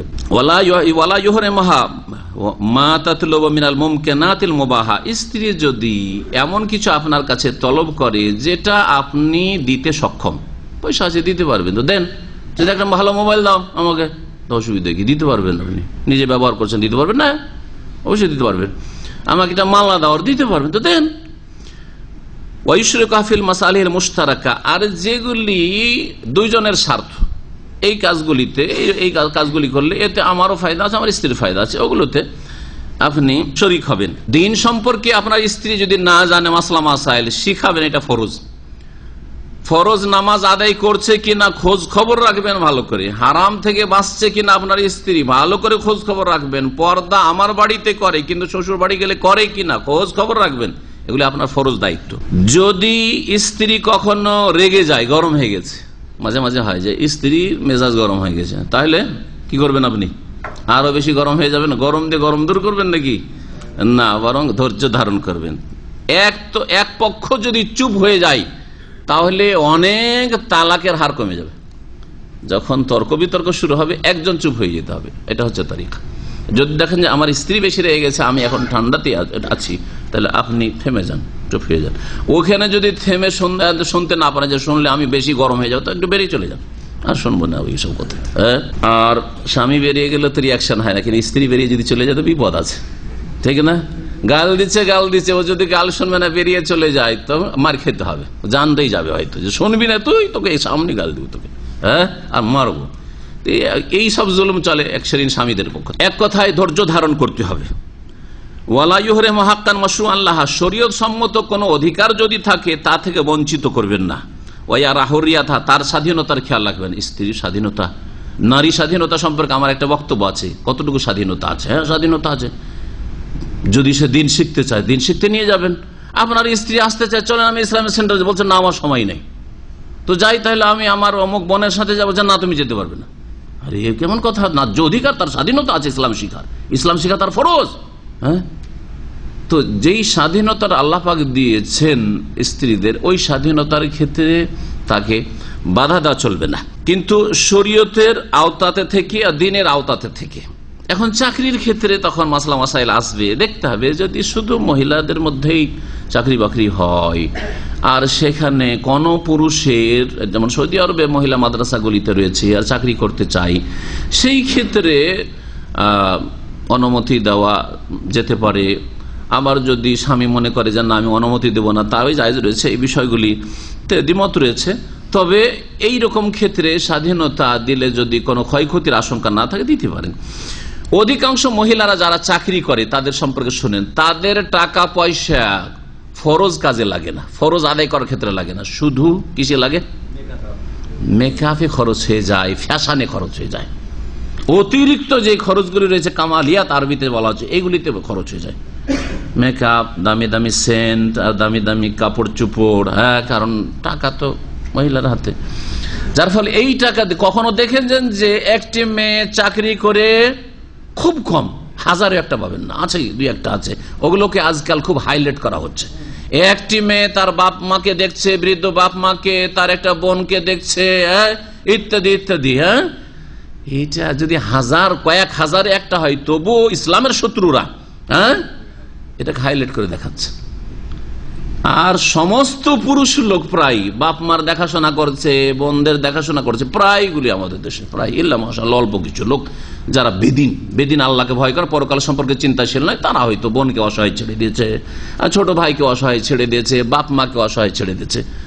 তাহলে দেখেন, একটা পুরুষ লোক চাকরি করলে তার দ্বারা দারিদ্র্য মোচন হচ্ছে, আর্থিক সমস্যার সমাধান হচ্ছে, আর মানুষের প্রয়োজন মিটছে, কিন্তু একটা মহিলাকে চাকরি দিয়ে এইসব কাজ হচ্ছে না। এইরকমই স্ত্রী যদি অসুস্থ হয়, বলছেন শেখুল ইসলাম যে স্ত্রী অসুস্থ হলে দ্রুত আপনি চিকিৎসার ব্যবস্থা করবেন। এমন নয় যে আপনার আপনি যদি অসুখ হন তো চিকিৎসার জন্য খুব আপনি সক্রিয়, সাথে সাথে একটু সর্দি কাশি হলে দৌড় দিলেন হাসপাতালে, হ্যাঁ, ক্লিনিকে, কিন্তু স্ত্রী রোগী আছে, কাজ করিয়ে নিচ্ছেন, আরে ভালো হয়ে যাবে ভালো হয়ে যাবে, যাচ্ছে না, সময় বের করছে না। না, অবশ্যই সময় বের করতে হবে। সমান সমান অধিকার এই ক্ষেত্রে রয়েছে। আপনার যেমন চিকিৎসার অধিকার রয়েছে আপনার, যে আপনি চিকিৎসা করবেন, তেমনি আপনার খরচ দিয়ে আপনার স্ত্রীর চিকিৎসা করাতে হবে। আল্লাহ পাক রব্বুল আলামিন যেন বুঝার তৌফিক দান করেন। কথা তো অনেক লম্বা হয়ে গেছে, কিন্তু এই কথাগুলি অত্যন্ত ছিল, তাই না? আল্লাহ পাক রব্বুল আলামিন যেন আমল করার তৌফিক দান করেন। জানলেন ঠিকই, কিন্তু আসল হচ্ছে আমল করা, যে এগুলি হচ্ছে দিন, এটা হচ্ছে দিন। এইসব আমলের মাধ্যমে আপনার ইমান ইসলাম পূর্ণতা লাভ করতে পারে, না হলে অসম্পূর্ণ মুসলিম, ফাসেক মুসলিম, গুনাহগার মুসলিম, অজেব ফরজ ত্যাগকারী মুসলিম। শুধু সহি আকীদা দিয়ে নাজাত পাওয়া যাবে না, শুধু সহি শুদ্ধ নামাজ দিয়ে জান্নাত পাওয়া যাবে না, শুধু রোজা দিয়ে আর হজ দিয়ে আর যাকাত দিয়ে আর উমরা করে জান্নাত পাওয়া যাবে না, বরং আখলাক চরিত্র দিয়ে, উত্তম আচার আচরণ দিয়ে, মুআমালায়ে হাসানা দিয়ে, উত্তম আদান প্রদান দিয়ে জান্নাত হাসিল করতে হবে। নবী সাল্লাল্লাহু আলাইহি ওয়াসাল্লাম আদ-দীন আল মুআমালা, দিন ইসলাম হচ্ছে উত্তম আচরণের নাম। জি, উত্তম আচরণের নাম। আর নেকির দাঁড়ি পাল্লায় সবচেয়ে ভারী নবী সাল্লাল্লাহু আলাইহি ওয়াসাল্লাম কি বলেছেন? হ্যাঁ, উত্তম চরিত্র। আর উত্তম চরিত্রের হক আপনার কাছের লোক বেশি রাখে। আপনার যে উত্তম চরিত্রটা আছে সেটা আপনার লৌকিকতার পর্যায়ে না থাকে, মানে লোক দেখানো। আপনার অফিসে কত ভদ্র মানুষ আপনি, আপনার মার্কেটে মাশাআল্লাহ কত চরিত্রবান মানুষ, কিন্তু বাড়িতে চরিত্রহীন, বাপ মায়ের সাথে চরিত্রহীন। না, আপনার বাপ মা আপনার উত্তম চরিত্রের 1 নম্বরে হক রাখে, 2 নম্বরে আপনার স্ত্রী আপনার উত্তম চরিত্রের বেশি অধিকার রাখে, আপনার ছেলেমেয়েরা আপনার হুসনুল আখলাক উত্তম চরিত্রের বেশি অধিকার রাখে, তারপর আপনার আত্মীয় স্বজন আপনার প্রতিবেশীরা বেশি অধিকার রাখে, তারপরে তখন আপনার অফিসে উত্তম চরিত্র, আপনার মার্কেটে হাটে ঘাটে আর জমিনে যেখানেই চলবেন সেখানে যে কোনো মুসলিমের সাথে উত্তম আচরণ করবেন, যে কোনো মানুষের সাথে করবেন, অমুসলিম হলেও তার সাথে আপনি ভালো আচরণ করবেন, এটাই ইসলাম শিখিয়েছে। কিন্তু আল আকরাব ও ফাল আকরাব, প্রথম অধিক নিকটবর্তী যারা, তাদের থেকে শুরু করতে হবে। আপনার মা বাপ আপনার মিষ্টি কথা থেকে বঞ্চিত, আপনার স্ত্রী আপনার মিষ্টি কথা থেকে বঞ্চিত, ভালো আচরণ থেকে বঞ্চিত, আর আপনার যারা এখানে আপনার সাথী সঙ্গী রয়েছে, ফ্রেন্ড সার্কেল রয়েছে, অথবা আপনার পরিচিত লোকেরা রয়েছে, অথবা এখানে আপনার কর্মক্ষেত্রে যে সব কাজের সঙ্গী সাথী রয়েছে, তাদের সাথে আপনি ভালো আচরণ করেন, ওদের কাছে আপনার সুনাম আছে, এটা কোনো কাজে আসবে না। এই অধ্যায়ের প্রথম হাদিস আন আবি হুরায়রা রাদিয়াল্লাহু আনহু, আবু হুরায়রা রাদিয়াল্লাহু তাআলা আনহু থেকে বর্ণিত, তিনি বলেন ক্বালা রাসূলুল্লাহ সাল্লাল্লাহু আলাইহি ওয়াসাল্লাম, রাসূলুল্লাহ সাল্লাল্লাহু আলাইহি ওয়াসাল্লাম বলেছেন, মালউনুন মান আতা ইমরাআতান ফি দুবুরিহা, ওই ব্যক্তি অভিশপ্ত, ওই ব্যক্তির ওপর আল্লাহর লানত রয়েছে, আল্লাহর রাসূল সাল্লাল্লাহু আলাইহি ওয়াসাল্লামের লানত অভিসম্পাত রয়েছে। কে সেই ব্যক্তি? মান আতা ইমরাতান, যেই ব্যক্তি স্ত্রীর কাছে আগমন করে, ফি দুবুরিহা, তার পায়ুপথে যদি তার যৌন ক্ষুধা নিবৃত করে, যৌন ক্ষুধা দূর করে, আল্লাহ পাক যেই পথ দিয়েছেন সেই পথকে উপেক্ষা করে, তাহলে সেই স্বামী, সেই পুরুষ হচ্ছে মালাউন। কি মালউন? আরবি, শুদ্ধ আরবি, কিন্তু আমাদের দেশি ভাষায় কি বলে এটাকে? মালাউন। আমাদের দেশে শুধু মালাউন কাকে বলে? কাফেরকে বলে। আরে এটা মালাউন, হ্যাঁ, কাফের মালাউন না। যেই ব্যক্তি এই হারাম কাজ করে সে আল্লাহর কাছে মালাউন। সে ভালো করে শুনে রাখেন, সে মালাউন মানে আল্লাহর লানত রয়েছে। লানত কাকে বলা হয়? লানতের অর্থ কি? রহমত, আল্লাহর রহমত থেকে, দয়া থেকে বঞ্চিত ঘোষণা করা। আল্লাহ পাক তাঁর রহমত থেকে বঞ্চিত ঘোষণা করেছেন ওই ব্যক্তিকে যেই ব্যক্তি স্ত্রীর পায়ুপথ ব্যবহার করে। জি, আল্লাহ পাক যেন প্রত্যেক মুসলিমের হেফাজত করে, প্রত্যেক মুসলিমকে গুনার কথা কাজ থেকে বেঁচে থাকা তৌফিক দান করে। হাদিস আবু দাউদের, নাসাইতে রয়েছে, আর এই হাদিসের বাক্যগুলি নাসাইর। এবং এই হাদিসের বর্ণনাকারীরা সবাই নির্ভরযোগ্য। কেউ কেউ হাদিসটার মধ্যে মুরসাল হওয়ার আপত্তি করেছেন, কিন্তু কথাটি ঠিক নয়। ভাষ্যকার বলছেন আল হাদিস ও সাহিহুন, এই হাদিসটি হচ্ছে সহি, বিশুদ্ধ হাদিস। ইমাম শাফিও বর্ণনা করেছেন এবং হাদিসটিকে শক্তিশালী বলেছেন। ইমাম বাইহাকি বর্ণনা করেছেন ইমাম শাফি থেকে, ইমাম তাহাবি বর্ণনা করেছেন, ইমাম খাত্তাবি, এবং এর সনদ সহি। এর বেশ কিছু সূত্র রয়েছে, সহি সূত্র। দ্বিতীয় হাদিস এই বিষয়ের সাথে সম্পর্কিত। আব্দুল্লাহ বিন আব্বাস রাদিয়াল্লাহু তাআলা আনহুমা থেকে বর্ণিত, তিনি বলছেন কালা রাসূলুল্লাহ সাল্লাল্লাহু আলাইহি ওয়াসাল্লাম, রাসূলুল্লাহ সাল্লাল্লাহু আলাইহি ওয়াসাল্লাম বলেন লা ইয়ানজুরুল্লাহু ইলা রাজুলিন, ওই পুরুষের দিকে আল্লাহর রহমতের দৃষ্টিপাত করবেন না, রহমতের নজরে আল্লাহ পাক বিচার দিবসে তাকাবেন না ওই পুরুষের দিকে।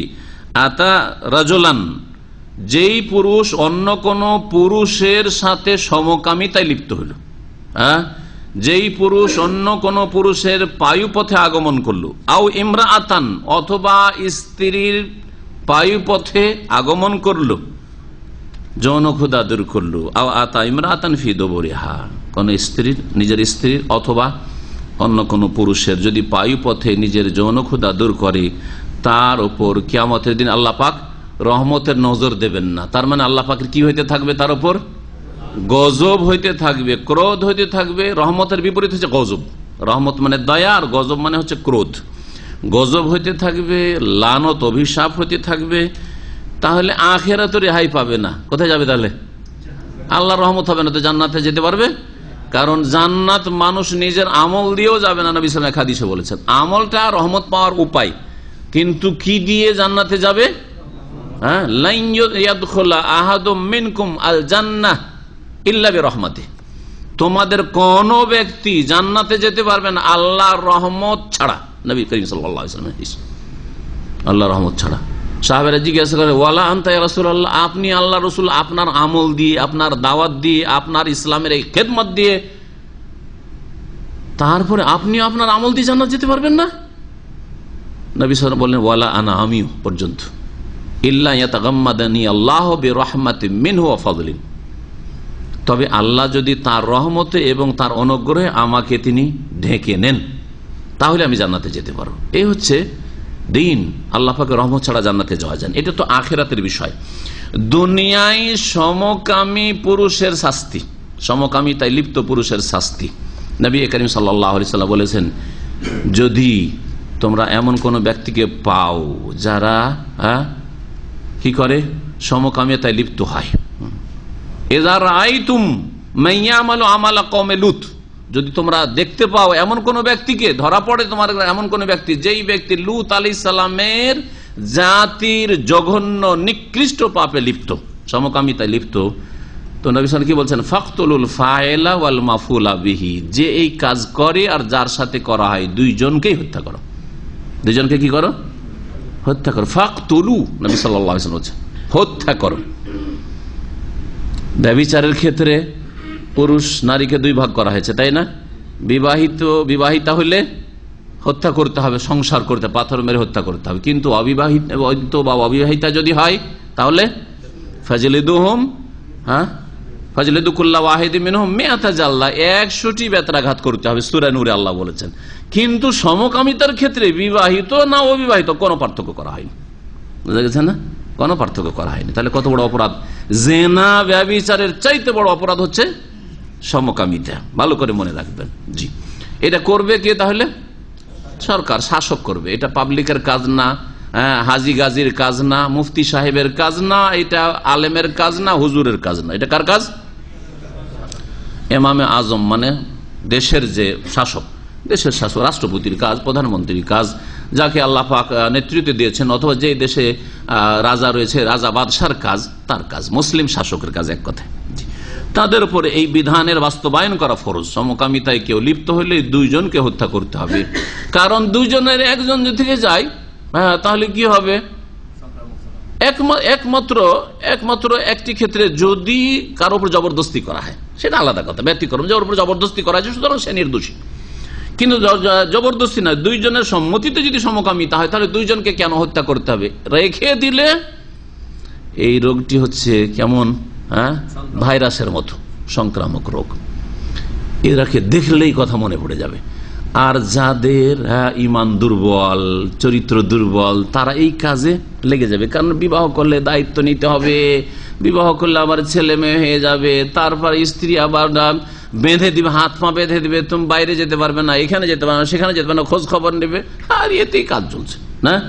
তারপরে এই নোংরা কাজটি মানুষের প্রকৃতি বিরোধী। কোন পশু তো এই কাজ করে না। দেখেছেন কোন পশুকে যে পুরুষ পুরুষ পশুর উপর নর উপরে চড়ে গেল? কখনো দেখতে পাবেন না।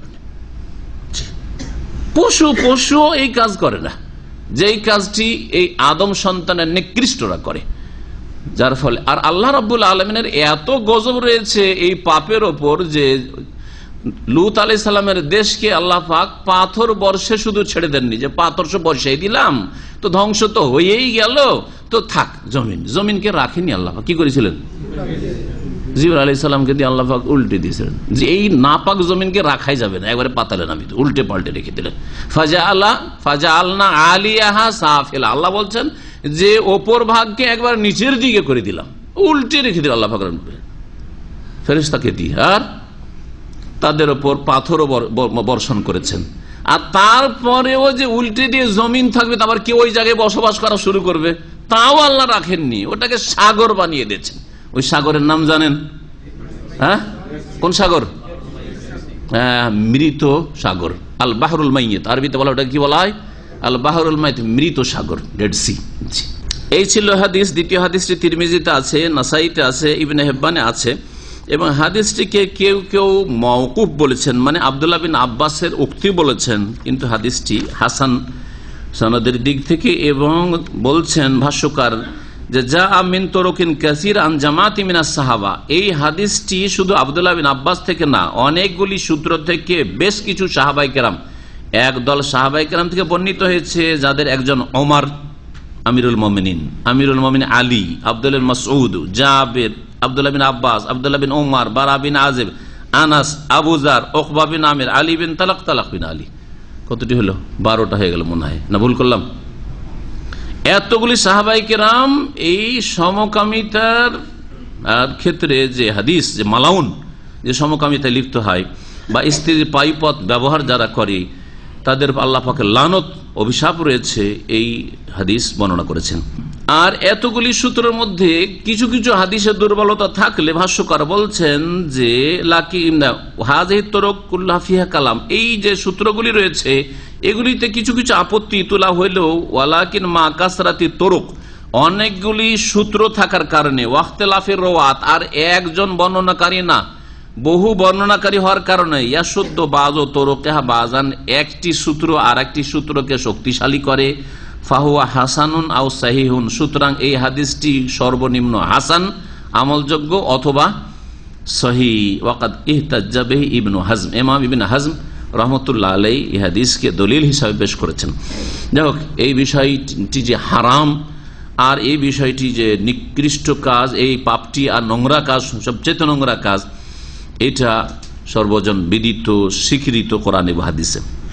ওয়ান আবি হুরায়রা রাদিয়াল্লাহু আনহু আনিন নবী সাল্লাল্লাহু আলাইহি ওয়াসাল্লাম قال من كان يؤمن بالله واليوم الاخر فلا يؤذي جاره واستوصي بالنساء خيرا فانهن خلقنا من ضلع وان اعوج شيء في الضلع اعلاه।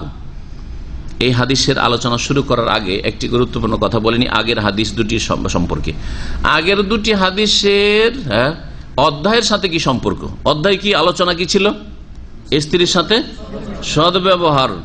তাহলে শুরুতে আমি বলেছি যে স্ত্রীর সদ্ব্যবহারের ক্ষেত্রে পজিটিভ কাজ রয়েছে আর নেগেটিভ কাজ রয়েছে। এই কাজ হচ্ছে কি? নেগেটিভ কাজ। যদি কোন স্বামী স্ত্রীর পায়ুপথে আসে, তার মানে সে স্ত্রীর সাথে দুর্ব্যবহার করলো, স্ত্রীর উপর জুলম অত্যাচার করলো, স্ত্রীর হক নষ্ট করলো। জি, শুধু পাপ করলো না, শুধু আল্লাহকে অসন্তুষ্ট করলো না, আল্লাহর গজবের হকদার হইল না, বরং স্ত্রীর হক নষ্ট করলো, স্ত্রীর উপর জুলম অত্যাচার করলো, স্ত্রীর সাথে খারাপ আচরণ করলো। আবু হুরায়রা রাদিয়াল্লাহু তাআলা আনহু থেকে বর্ণিত, নবী করিম সাল্লাল্লাহু আলাইহি ওয়াসাল্লাম থেকে তিনি বর্ণনা করেন, নবী সাল্লাল্লাহু আলাইহি ওয়াসাল্লাম বলেছেন, মান কানা ইউমিনু বিল্লাহি ওয়াল ইয়াউমিল আখির, কেউ যদি আল্লাহ এবং পরকালে বিশ্বাস রাখে, মুমিন মুসলিম হয়, ফালা ইউজে জারাহু, তাহলে নিজ প্রতিবেশীকে যেন কোনো কষ্ট না দেয়। প্রতিবেশীর বড়ই হক রয়েছে অন্য প্রতিবেশীর ওপর। সুতরাং কোন প্রতিবেশীকে যেন কোন রকমের কষ্ট না দেয়, না মানসিক, না শারীরিক, আর না পারিবারিক, না অন্য কোনো ক্ষেত্রে আর্থিক, কোন রকমের কষ্ট না দেয়। সমস্ত রকমের কষ্ট যা আপনাকে কষ্ট দেয় তা তাকে কষ্ট দেয়। আপনি নিজের জন্য যেটাকে কষ্টকর মনে করেন সেটা তার জন্য কষ্টকর, ঠিক কিনা? জি, এই একটি বিষয়। আর একটি বিষয় স্ত্রীর সাথে সম্পর্কিত। ওয়াস্তাউসি বিন নিসাই খায়রান, নবী সাল্লাল্লাহু আলাইহি ওয়াসাল্লাম বলছেন, তোমরা নারীদের সম্পর্কে কল্যাণের ওসিয়ত তলব করো। ইস্তাউসুর শাব্দিক অর্থ কল্যাণের ওসিয়ত গ্রহণ করো আমার কাছ থেকে। যেন নবী সাল্লাল্লাহু আলাইহি ওয়াসাল্লাম বলছেন, আমি তোমাদেরকে ওসিয়ত করছি, উপদেশ দিচ্ছি নারীদের ক্ষেত্রে, স্ত্রীদের ক্ষেত্রে তোমরা উত্তম উপদেশ নারীদের ক্ষেত্রে গ্রহণ করো আমার কাছ থেকে, আর তাদের সাথে সদ্ব্যবহার করো। কেন? ফাইন্নাহুন্না খুলিকনা মিন দিলাইন, কারণ তারা বাঁকা হাড় থেকে সৃষ্টি হয়েছে। ফাইন্নাহুন্না, নারী জাতি বাঁকা হাড্ডি থেকে, নারী জাতিকে কি করা হয়েছে? খুলিকনা, পয়দা করা হয়েছে, সৃষ্টি করা হয়েছে। বাঁকা হাড্ডি কোনটি? পাঁজরের হাড্ডি। আর পাঁজরের হাড্ডিগুলো বাঁকা আছে, কিন্তু যত ওপর দিকে উঠবে তত বেশি বাঁকা হবে। তো ওপর দিকের যে পাঁজরের হাড্ডি আদম আলাইহিস সালামের, সেই হাড্ডি থেকে সৃষ্টি করা হয়েছে মা হাওয়া আলাইহিস সালামকে। এই জন্য এই হাদিসে বলা হয়েছে।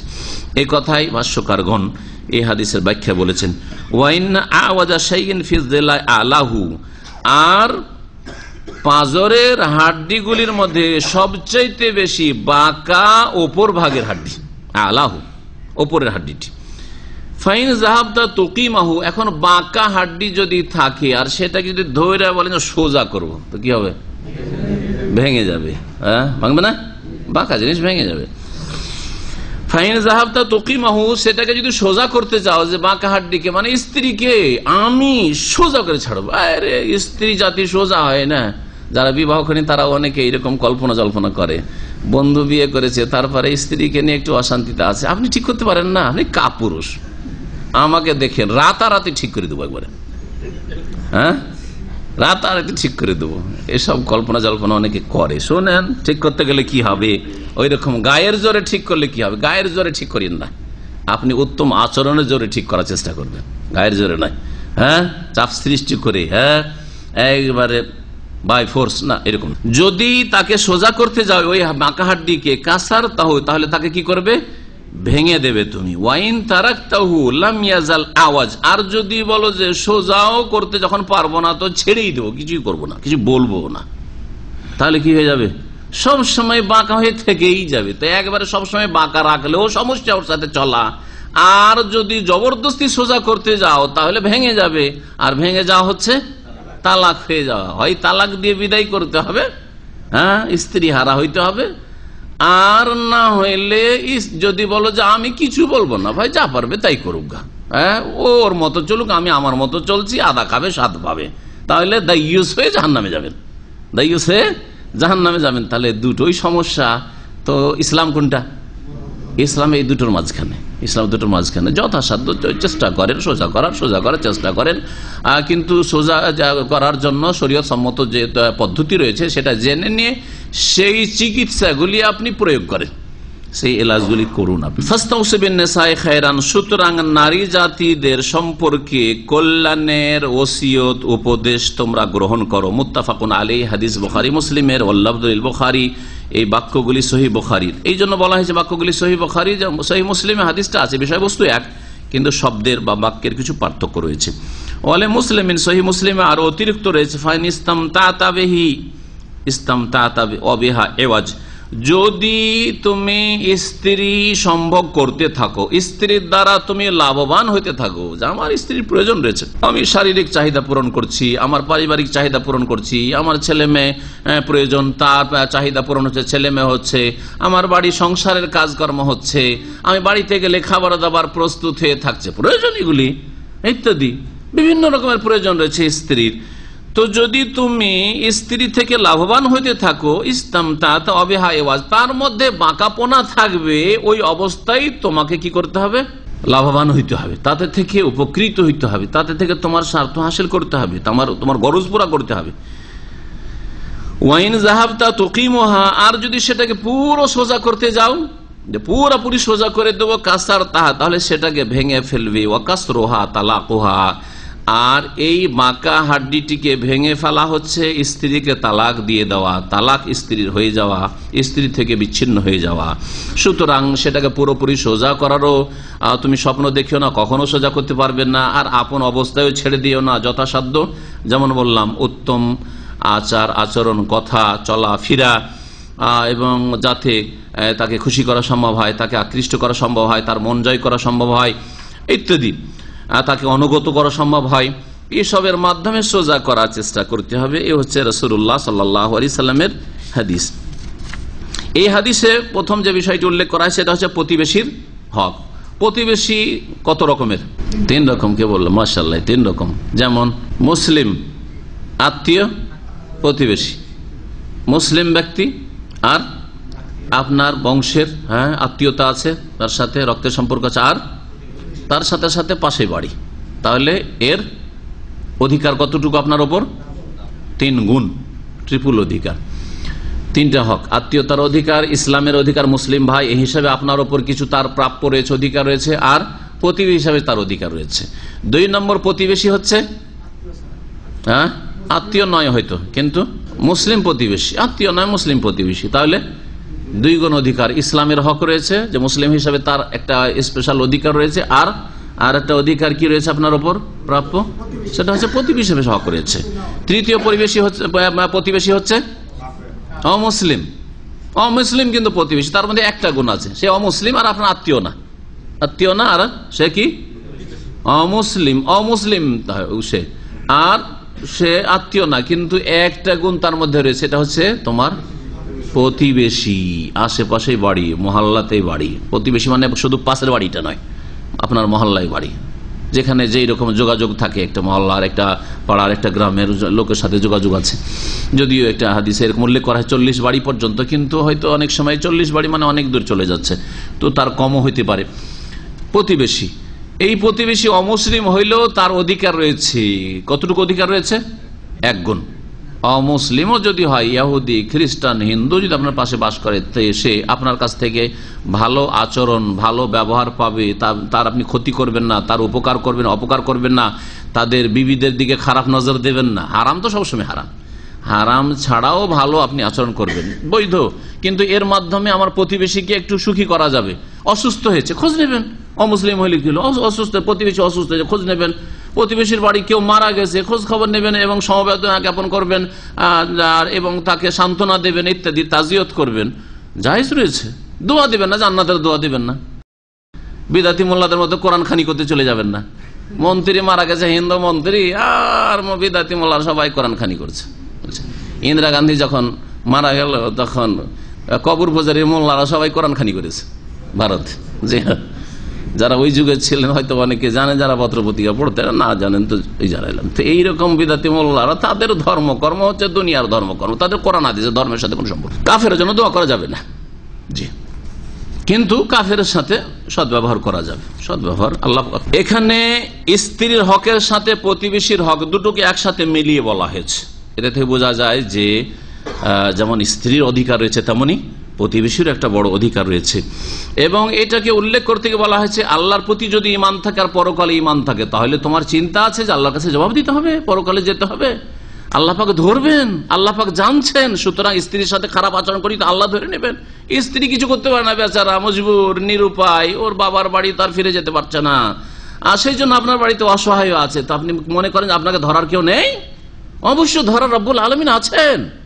এই জন্যই কথাটি বলা হয়েছে, যারা আল্লাহর প্রতি বিশ্বাস রাখে, পরকালে বিশ্বাস রাখে, প্রতিবেশীকে কষ্ট দেবে না, আর স্ত্রীকে কষ্ট দেবে না, কাউকে কষ্ট দেবে না। মজলুম ব্যক্তি, গরিব, সে অসহায়, দুর্বল, দুর্গত, সে আপনার কিছু করতে পারবে না, কিন্তু তার সৃষ্টিকর্তা, আপনার সৃষ্টিকর্তা, তিনি যে খবর রাখছেন, তার কাছে যখন আসামি হাজির হবেন, কঠোর শাস্তি দেবেন আল্লাহ পাক রব্বুল আলামিন। বরং দুনিয়াতে যদি পাকড়া করেন, আপনার করার কি আছে যখন আল্লাহ ধরে নেবেন তখন। সুতরাং আল্লাহকে ভয় করতে হবে। এই হাদিস দ্বারা আরো বোঝা যায় যে দুনিয়াতে পুরোপুরি সুখের সামগ্রী পাওয়া যাবে না, পুরোপুরি মনের চাহিদা পূরণ করা সম্ভব নয়। সবাই বলুন আমি এমন স্ত্রী চাই, সুন্দরীও হইতে হবে আর দিনদারও হইতে হবে, আর মুসলিম হিসাবে দিনদার হইতে হবে। যদিও এটা আজকাল দেখছেই না, মুসলিমরাই অধিকাংশই দেখছে না।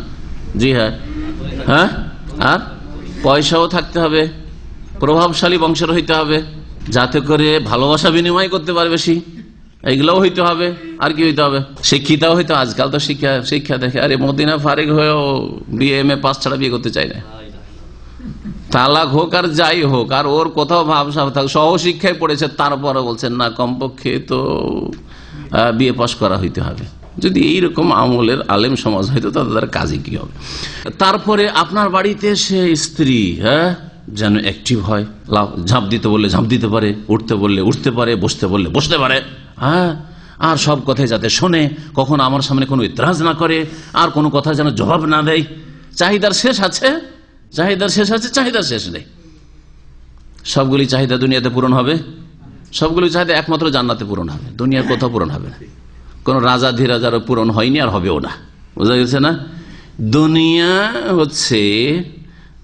হচ্ছে তিক্ততার জগৎ। এখানে তিক্ততা রয়েছে, তিক্ততা মিশানো রয়েছে। যতই স্বাদের জিনিস দুনিয়ায় থাক না কেন, আমোদ ফুর্তির জিনিস থাক না কেন, ভোগবিলাসের সামগ্রী থাক না কেন, তাতে মাঝে মধ্যে তিক্ততা অবশ্যই রয়েছে। সুতরাং আপনার স্ত্রী হয়তো দিনদার সুন্দরী নয়, অথবা দিনদার সুন্দরী কিন্তু অ্যাক্টিভ নয়, এই তাড়াতাড়ি জিনিসটা নিয়ে আসো, লটর পটর করছে, গাড়ি নিয়ে দাঁড়িয়ে আছেন, গাড়ি নিয়ে দাঁড়িয়ে আছেন, তাড়াতাড়ি নেমে এসো বাসা থেকে, জীবনও তাড়াতাড়ি নাম বেরোবো। যে কোনো সময় বাইরে নিয়ে বেরোলে মন খারাপ হবেই, একটু ধৈর্য ধরুন। কারণ ওর ভালো দিকগুলি দেখেন, যে মাশাআল্লাহ আমার ছেলে মেয়েদের যত্ন নাই, এর মধ্যে ভালো মেলা দিক আছে, মাশাআল্লাহ আল্লাহ ভীরুতা আছে। তো এই কথাগুলি যখন মনে নিয়ে আসবেন যে না এর ভালো দিকও আছে, আর দুনিয়ায় পুরোপুরি মনের সবগুলি চাহিদা পূরণ করে পাওয়া যাবে না। ওকে যেমন নামতে বলো ধাই করে যেন আমার সাথেই নামে, আরে সাথে সাথে নামতে যাচ্ছেন, দেখবেন সামনে দুইজনের সাথে সাথে রেডি হয়ে গেছে নামার জন্য, গাড়ি থেকে বসে 5 থেকে 10 মিনিট বসেন, তারপরে তখন নামছে। কি ব্যাপার? এই করছিলাম সেই করছিলাম, আরে নামলাম তো, দেরি কেন? আল্লাহ অবস্থা। রাস্তায় চলতে গিয়ে হাঁটতে গিয়ে, আরে হাঁটো একটু হাঁটো, আমি আর বেশি হাঁটতে পারবো না। সমুদ্র বিচে গেলে দেখবেন কিছু লোকেরা স্ত্রীদেরকে নিয়ে হাঁটে, আর মাশাআল্লাহ কিছু মহিলা আছে আশ্চর্য লাগে, মাশাআল্লাহ পুরুষের চাইতে বেশি একেবারে হাঁটছে না। তো ওদের এই ভালো গুণটা আছে, হয়তো আপনার স্ত্রীর ওই গুণটা নেই, লটর পটর করছে, তা আপনাকে একটু ধৈর্য ধরতে হবে, ধৈর্য ধরতে হবে। তাই ভাষ্যকার বলছেন যে এই হাদিস প্রমাণ করে যে আহওয়ালাদ দুনিয়া নাকিসা, দুনিয়ার অবস্থা হচ্ছে অসম্পূর্ণ। দুনিয়াতে সম্পূর্ণ কখনো পাবেন না। শিক্ষা পেলে দিনদারি নেই, দিনদারি পরহেজগারি পেলে বেশি শিক্ষা নেই হয়তো, আর না হলে কিছু আছে কিছু নেই। সবগুলির উদাহরণ দেওয়া সম্ভব না, কিন্তু বুঝতে পারছেন যে সবগুলি মিলিয়ে পাবো না। তবে মেন জিনিসগুলি পেলি হলো, আসল জিনিসটা পেলি হলো। ফাজফার বিজাতিদ দিন, আলহামদুলিল্লাহ দিন পেয়েছি, তাকওয়া পেয়েছি, পর্দানাসীন পেয়েছি, ছেলে মেয়েদের যত্ন নেই, বাড়ি ঘরের যত্ন নেই, বাড়ির কথা বাইরে কোথাও পাচার করে না, ইত্যাদি ভালো অনেক ভালো গুণ রয়েছে, অনেক ভালো গুণ রয়েছে, আলহামদুলিল্লাহ শুকরিয়া আদায় করেন। এইরকমই বোনদেরকে বলবো, স্বামীর ক্ষেত্রে সব গুণ ভালো পাবেন না, হয়তো রাগী কিন্তু দয়ালু, এটা হইতে পারে। রাগ আছে আমাদের অনেক ভাই, রাগও বেশি কিন্তু দয়াও বেশি, লাফাই রাগের ক্ষেত্রে আর পরেও তাড়াতাড়ি, তো ভালো গুণ। কিন্তু কিছু লোক আছে রাখবে না, রেগে গেলে আর গাছ থেকে নামবে না। তো এইরকম স্বামীর চাইতে তাড়াতাড়ি রেগে যাওয়া লোক ভালো, তাড়াতাড়ি রাগলে অসুবিধা নেই, কিছু না বললেও কিছু 5 মিনিটে ঠান্ডা হয়ে যাবে, একটু পরে নিজে হাসতে শুরু করবে, ভালো। তাহলে ভালো দিকও আছে। অনেক সময় হয়ে গেছে, সুতরাং সংক্ষেপ শেষ করছি। স্বামী স্ত্রীর মাঝে যথাসাধ্য চেষ্টা করবেন যে মিলেমিশে চলি, ও কিছু মেনে নিক আমি কিছু মেনে নিই, কিন্তু এই করতে গিয়ে যদি গাড়ি অচল হয়ে যায়, চলছে না, তারপর ও মানবেই না, আপনি মেলা কিছু মেনে নিয়েছেন কিন্তু সে মানবে না, তখন কি করবেন? এইরকম ক্ষেত্রে আল্লাহ পাক রব্বুল আলামিন কোরআনে কারিমে বলেছেন ওয়াল্লাতি তাখাফুনা নুশুজাহুন্না, যেই সব স্ত্রীদের সম্পর্কে হে পুরুষরা, হে স্বামীরা, যদি তাদের নাফরমানি বিরুদ্ধাচরণের আশঙ্কা হয়, যে আমার কথা মানতে চাই না, আমার কথা মোতাবেক চলতে চাই না, শরীয়ত মোতাবেক চলতে চাই না, দিন পালন করতে চাই না, ফায়েজুহুন্না, প্রথম কাজ হচ্ছে তাদেরকে ওয়াজ করো, উপদেশ দাও, বুঝাও, বুঝাও নামাজ না পড়লে মুসলিম থাকা যায় না, নামাজ পড়লে ফজিলত রয়েছে, তুমি নামাজি হবে আমিও নামাজি হব, দুইজনে জান্নাতে যাব। হ্যাঁ, ভালো মেলা মিষ্টি মিষ্টি কথা রয়েছে, তাই না? তারপরে পর্দা করেন, হয়তো নামাজ পড়ে কিন্তু পর্দা করেন না। পর্দা না করলে আল্লাহ পাক রব্বুল আলামিন ইজ্জতের হেফাজত করা, পর্দায় থাকা ফরজ করেছেন। যেমন মহিলার নামাজ ফরজ, তেমন হিজাব পর্দা ফরজ, সুতরাং পর্দার সাথে থাকবে। তারপরে যেই মহিলা স্বামী ছাড়া কিছু বুঝে না, সে চরিত্রবতী, এতে কোনো সন্দেহ নেই, এতে কোনো সন্দেহ নেই। এটা কমন সেন্সে বলবে যে সে উত্তম চরিত্রের অধিকারিণী। এইভাবে আপনি ওয়াজ করতে থাকেন, বহু যেই বিষয় রয়েছে সেই বিষয়ের ওয়াজ করেন। যদি দেখেন বেশি অপচয় করে, দেখো এখন অপচয় করে খরচ করে দেবে, আমি কতদিন আর বিদেশে থাকবো, একদিন তো ফিরে আসতে হবে, তুমিও খালি হাতে আমি খালি হাতে, তুমিও কিছু বাঁচাও আমি কিছু বাঁচাবার চেষ্টা করি। যখন যে সাবজেক্ট হবে উপদেশ দেন, ওয়াজ করেন, দিয়ে দুই জনের মাঝে সমন্বয়ের চেষ্টা করেন, ফাইজও হন না। তাতে যদি না হয় তো কি করবেন? ওয়াহজরু হুন না, কথা বন্ধ করে দেন। দূরে থাকলে টেলিফোন যোগাযোগ বন্ধ, কাছে থাকলে কথা বলছেন না, ঘরে আছেন কথা বলছেন না, বাড়িতে আছেন কথা বলছেন না, অথবা বিছানা আলাদা করে দেন, ও বিছানায় শুয়েন না, আলাদা বিছানায়। কিন্তু মসজিদে চলে যাবেন না, অনেকে টান দিয়ে বাড়ি থেকে বেরিয়ে চলে যায়। হ্যাঁ, অফিসে এসে সারাদিন বসে আছে, ডিউটি নেই, তারপর বসে আছে। এক ভাই শিক্ষিত লোক, স্বামী স্ত্রীতে ঝগড়া হয়েছে, এসে দুপুর বেলা জোহর আসার মাঝে ডিউটি নেই, 4টায় ডিউটি, অফিসে এসে বসে আছে। হ্যাঁ, স্ত্রী করবে ডাকে, স্ত্রী তখন বাচ্চাগুলোকে নিয়ে অফিসে এসে হাজির। জি, কাছাকাছি ঘটনা, একবারে এখানকারই ঘটনা। জি হ্যাঁ, দুপুর বেলা আসে হাজির, 1টা 2টোর দিকে এসে হাজির। যাই না, স্বামী রাগ করেছে, আমার উপরে যাচ্ছে না। তো এইটা আচরণ আল্লাহ নিষেধ করেছেন। ওয়াহজুরুহুন্না ফিল মাজাজ, বিছানা আলাদা করো। জি, হাদিস সামনে আরেকটি আসছে যে বাড়ি থেকে বাইরে চলে যেও না, আলাদা হয়ে থাকো, কিন্তু বাড়িতেই থাকো। সুযোগ দাও, তাকে ক্ষমা চাওয়ার সুযোগ দাও, সারেন্ডার হওয়ার সুযোগ দাও, ভুল স্বীকার করার সুযোগ দাও, একটু হাসাবার সুযোগ দাও, যে তোমাকে হাসাবার চেষ্টা করবে, খুশি করার চেষ্টা, সুযোগ দাও। বাইরে পালিয়ে গেলে তো কি করে তোমাকে হাসাবে, খুশি করবে, তোমার রাগ মিটাবে, তাই না? তারপরে 3 নম্বরে আল্লাহ বলেছেন ওয়াজরিবুহুন্না। 3 নম্বরে কি? মারার প্রয়োজন হলে মারো, তাহলে প্রথমে মার ধরবেন না। 3 নম্বরে আল্লাহ বলেছেন উপদেশ দিয়ে হয়ে গেলে, হ্যাঁ, কথা বন্ধ করবেন না, সম্পর্ক ছিন্ন করবেন না, বিছানা আলাদা করবেন না, ঘর থেকে বেরোবেন না। আর যদি এই দুটো ফেল, তাহলে 3 নম্বরে কি? মারেন। মারার ক্ষেত্রে হাদিস আসছে, কিন্তু এমন মার দিবেন না যেই মার প্রকাশ পেয়ে যায়, ফেটে গেছে, ফুলে গেছে, লাল হয়ে গেছে, হ্যাঁ, অথবা যে এমন আঘাত হয়েছে যে প্রাণহানির আশঙ্কা রয়েছে না। তারপরে নাজুক জায়গাগুলিতে মারবেন না, মুখমণ্ডল নয়, মাথায় নয়, তারপরে বুকের ওপর নয়, যে জায়গাগুলি নাজুক, এইরকম জায়গাগুলিতে নয়। হালকা মারের কথা বলা হয়েছে। তারপরেও হালকা মারও যারা মার দেয় স্ত্রীকে, তারা ভালো মানুষ নয়, এ কথা কার? রাসূলুল্লাহ সাল্লাল্লাহু আলাইহি ওয়াসাল্লামের। তাহলে স্বামী 2 রকম আছে, স্ত্রী মারা স্বামী আর স্ত্রী না মারা স্বামী। কোন স্বামী ভালো? যেই স্বামী স্ত্রীকে মারে না, না মেরেই স্ত্রীকে সোজা চালাইতে পারে, হ্যাঁ, সেই স্বামী ভালো। নবী সাল্লাল্লাহু আলাইহি ওয়াসাল্লাম জীবনে স্ত্রীকে মারেন নাই, জীবনেও মারেননি। আর মহিলারা এসে অভিযোগ করলো যে ইয়া রাসূল, আমাদের স্বামীরা আমাদেরকে মেরেছে, আপনি যখন মারার অনুমতি দিয়েছেন, মদিনায় মারার অনুমতিটা আসলো যে মারতে পারো স্ত্রী একটু যে দুষ্টামি করে, বদমাইশি করে, মেরেছে। তখন এক দল মহিলারা এসে নবী সাল্লাল্লাহু আলাইহি ওয়াসাল্লাম বাড়িতে হাজির। ইয়া রাসূলুল্লাহ, আমাদের স্বামীরা মেরেছে। নবী সাল্লাল্লাহু আলাইহি ওয়াসাল্লাম কি বললেন? একটা বক্তব্য দিলেন, খুতবা দিলেন, আর বললেন উলাইকা লাইসু বিখিয়ারিহিম, যারা স্ত্রীকে মারে তারা ভালো মানুষ নয়, ভালো মানুষ নয়, ভালো মানুষ নয়। তাহলে আপনি ভালো মানুষ, ভালো স্বামী হবেন না খারাপ মানুষ হবেন? আচ্ছা, এই 3টে পদক্ষেপ হলো, তাতেও হচ্ছে না।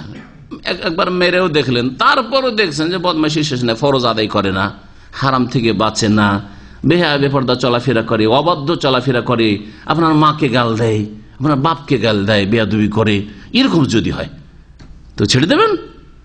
হ্যাঁ, বিদআত ছাড়তে চাই না ইত্যাদি, অবশ্যই ছাড়া যাবে না, এগুলি ছোট বিষয় নয়। তখন কি করতে হবে?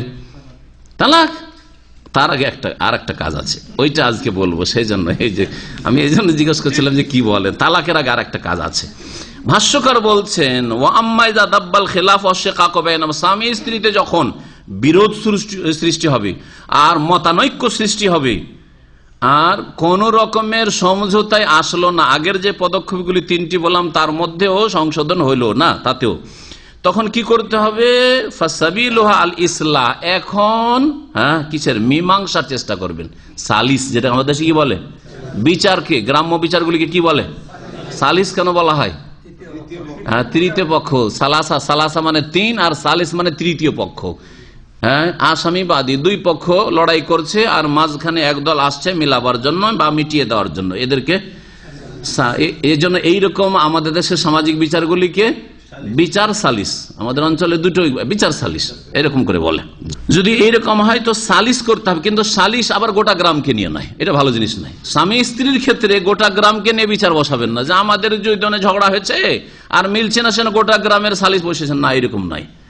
একজন ওই পুরুষের বংশ থেকে জ্ঞানী গুণী মানুষ, মুরব্বী মানুষ, যে বুঝে কিছু দিন দুনিয়া সম্পর্কে, আর একজন হচ্ছে মেয়ে পক্ষের দুই প্রতিনিধি, দুইজন মিলে বসবে, আর এই ছেলেকে নিয়ে বসবে আর ও মেয়েটিকে নিয়ে বসবে, স্বামী স্ত্রী দুজনকে নিয়ে বসবে, আর দুইজনের কথা শুনবে, অভিযোগ পরস্পরের বিরুদ্ধে শুনবে, শোনার পরে মীমাংসার চেষ্টা করবে।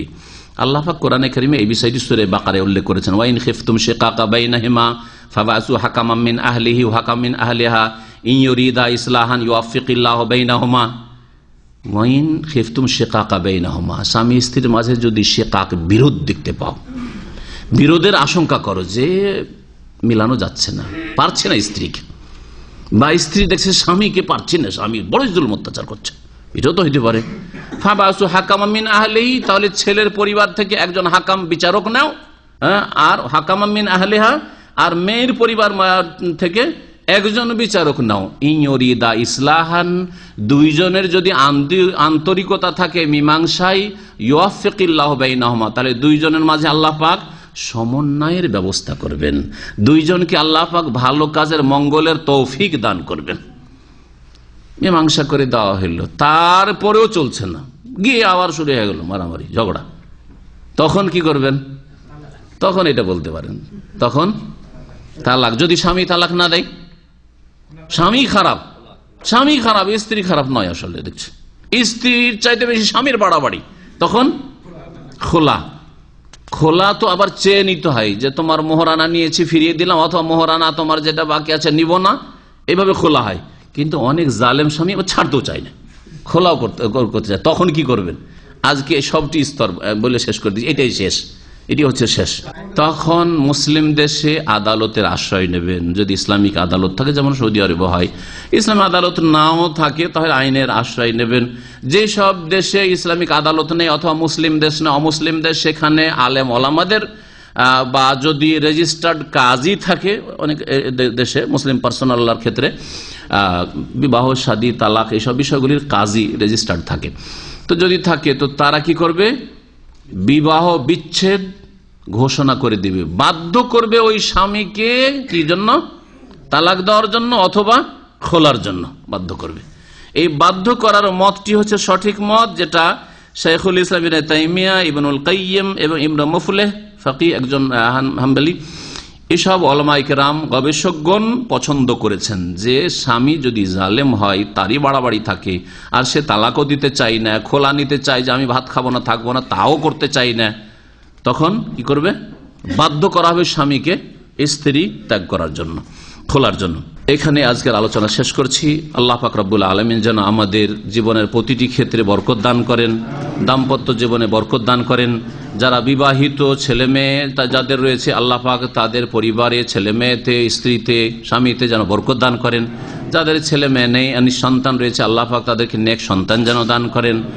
যারা বিয়ে শাদী এখনো করেননি, তাদেরকে আল্লাহ নেক বিবি এবং নেক সন্তান যেন দান করেন। যাদের ছেলেমেয়েরা রয়েছে, তাদেরকে নেক বানাবার তৌফিক দান করেন, যাতে করে এরা আমাদের দুনিয়াতেও কাজে আসে, আখিরাতেও কাজে আসে, আমাদের জন্য তারা দুয়ার উপায় হয়। দোয়া করি আল্লাহ পাক রব্বুল এইরকম নেক ছেলে মেয়ে যেন আমাদেরকে দান করেন। আল্লাহ পাক রব্বুল আলামিন আমাদের সকলকে জান্নাতুল ফিরদাউস যেন দান করেন। ওয়া সাল্লাল্লাহু আলা নবিয়িনা মুহাম্মদ ওয়া আলা আলিহি ওয়া সাহবিহি আজমাইন।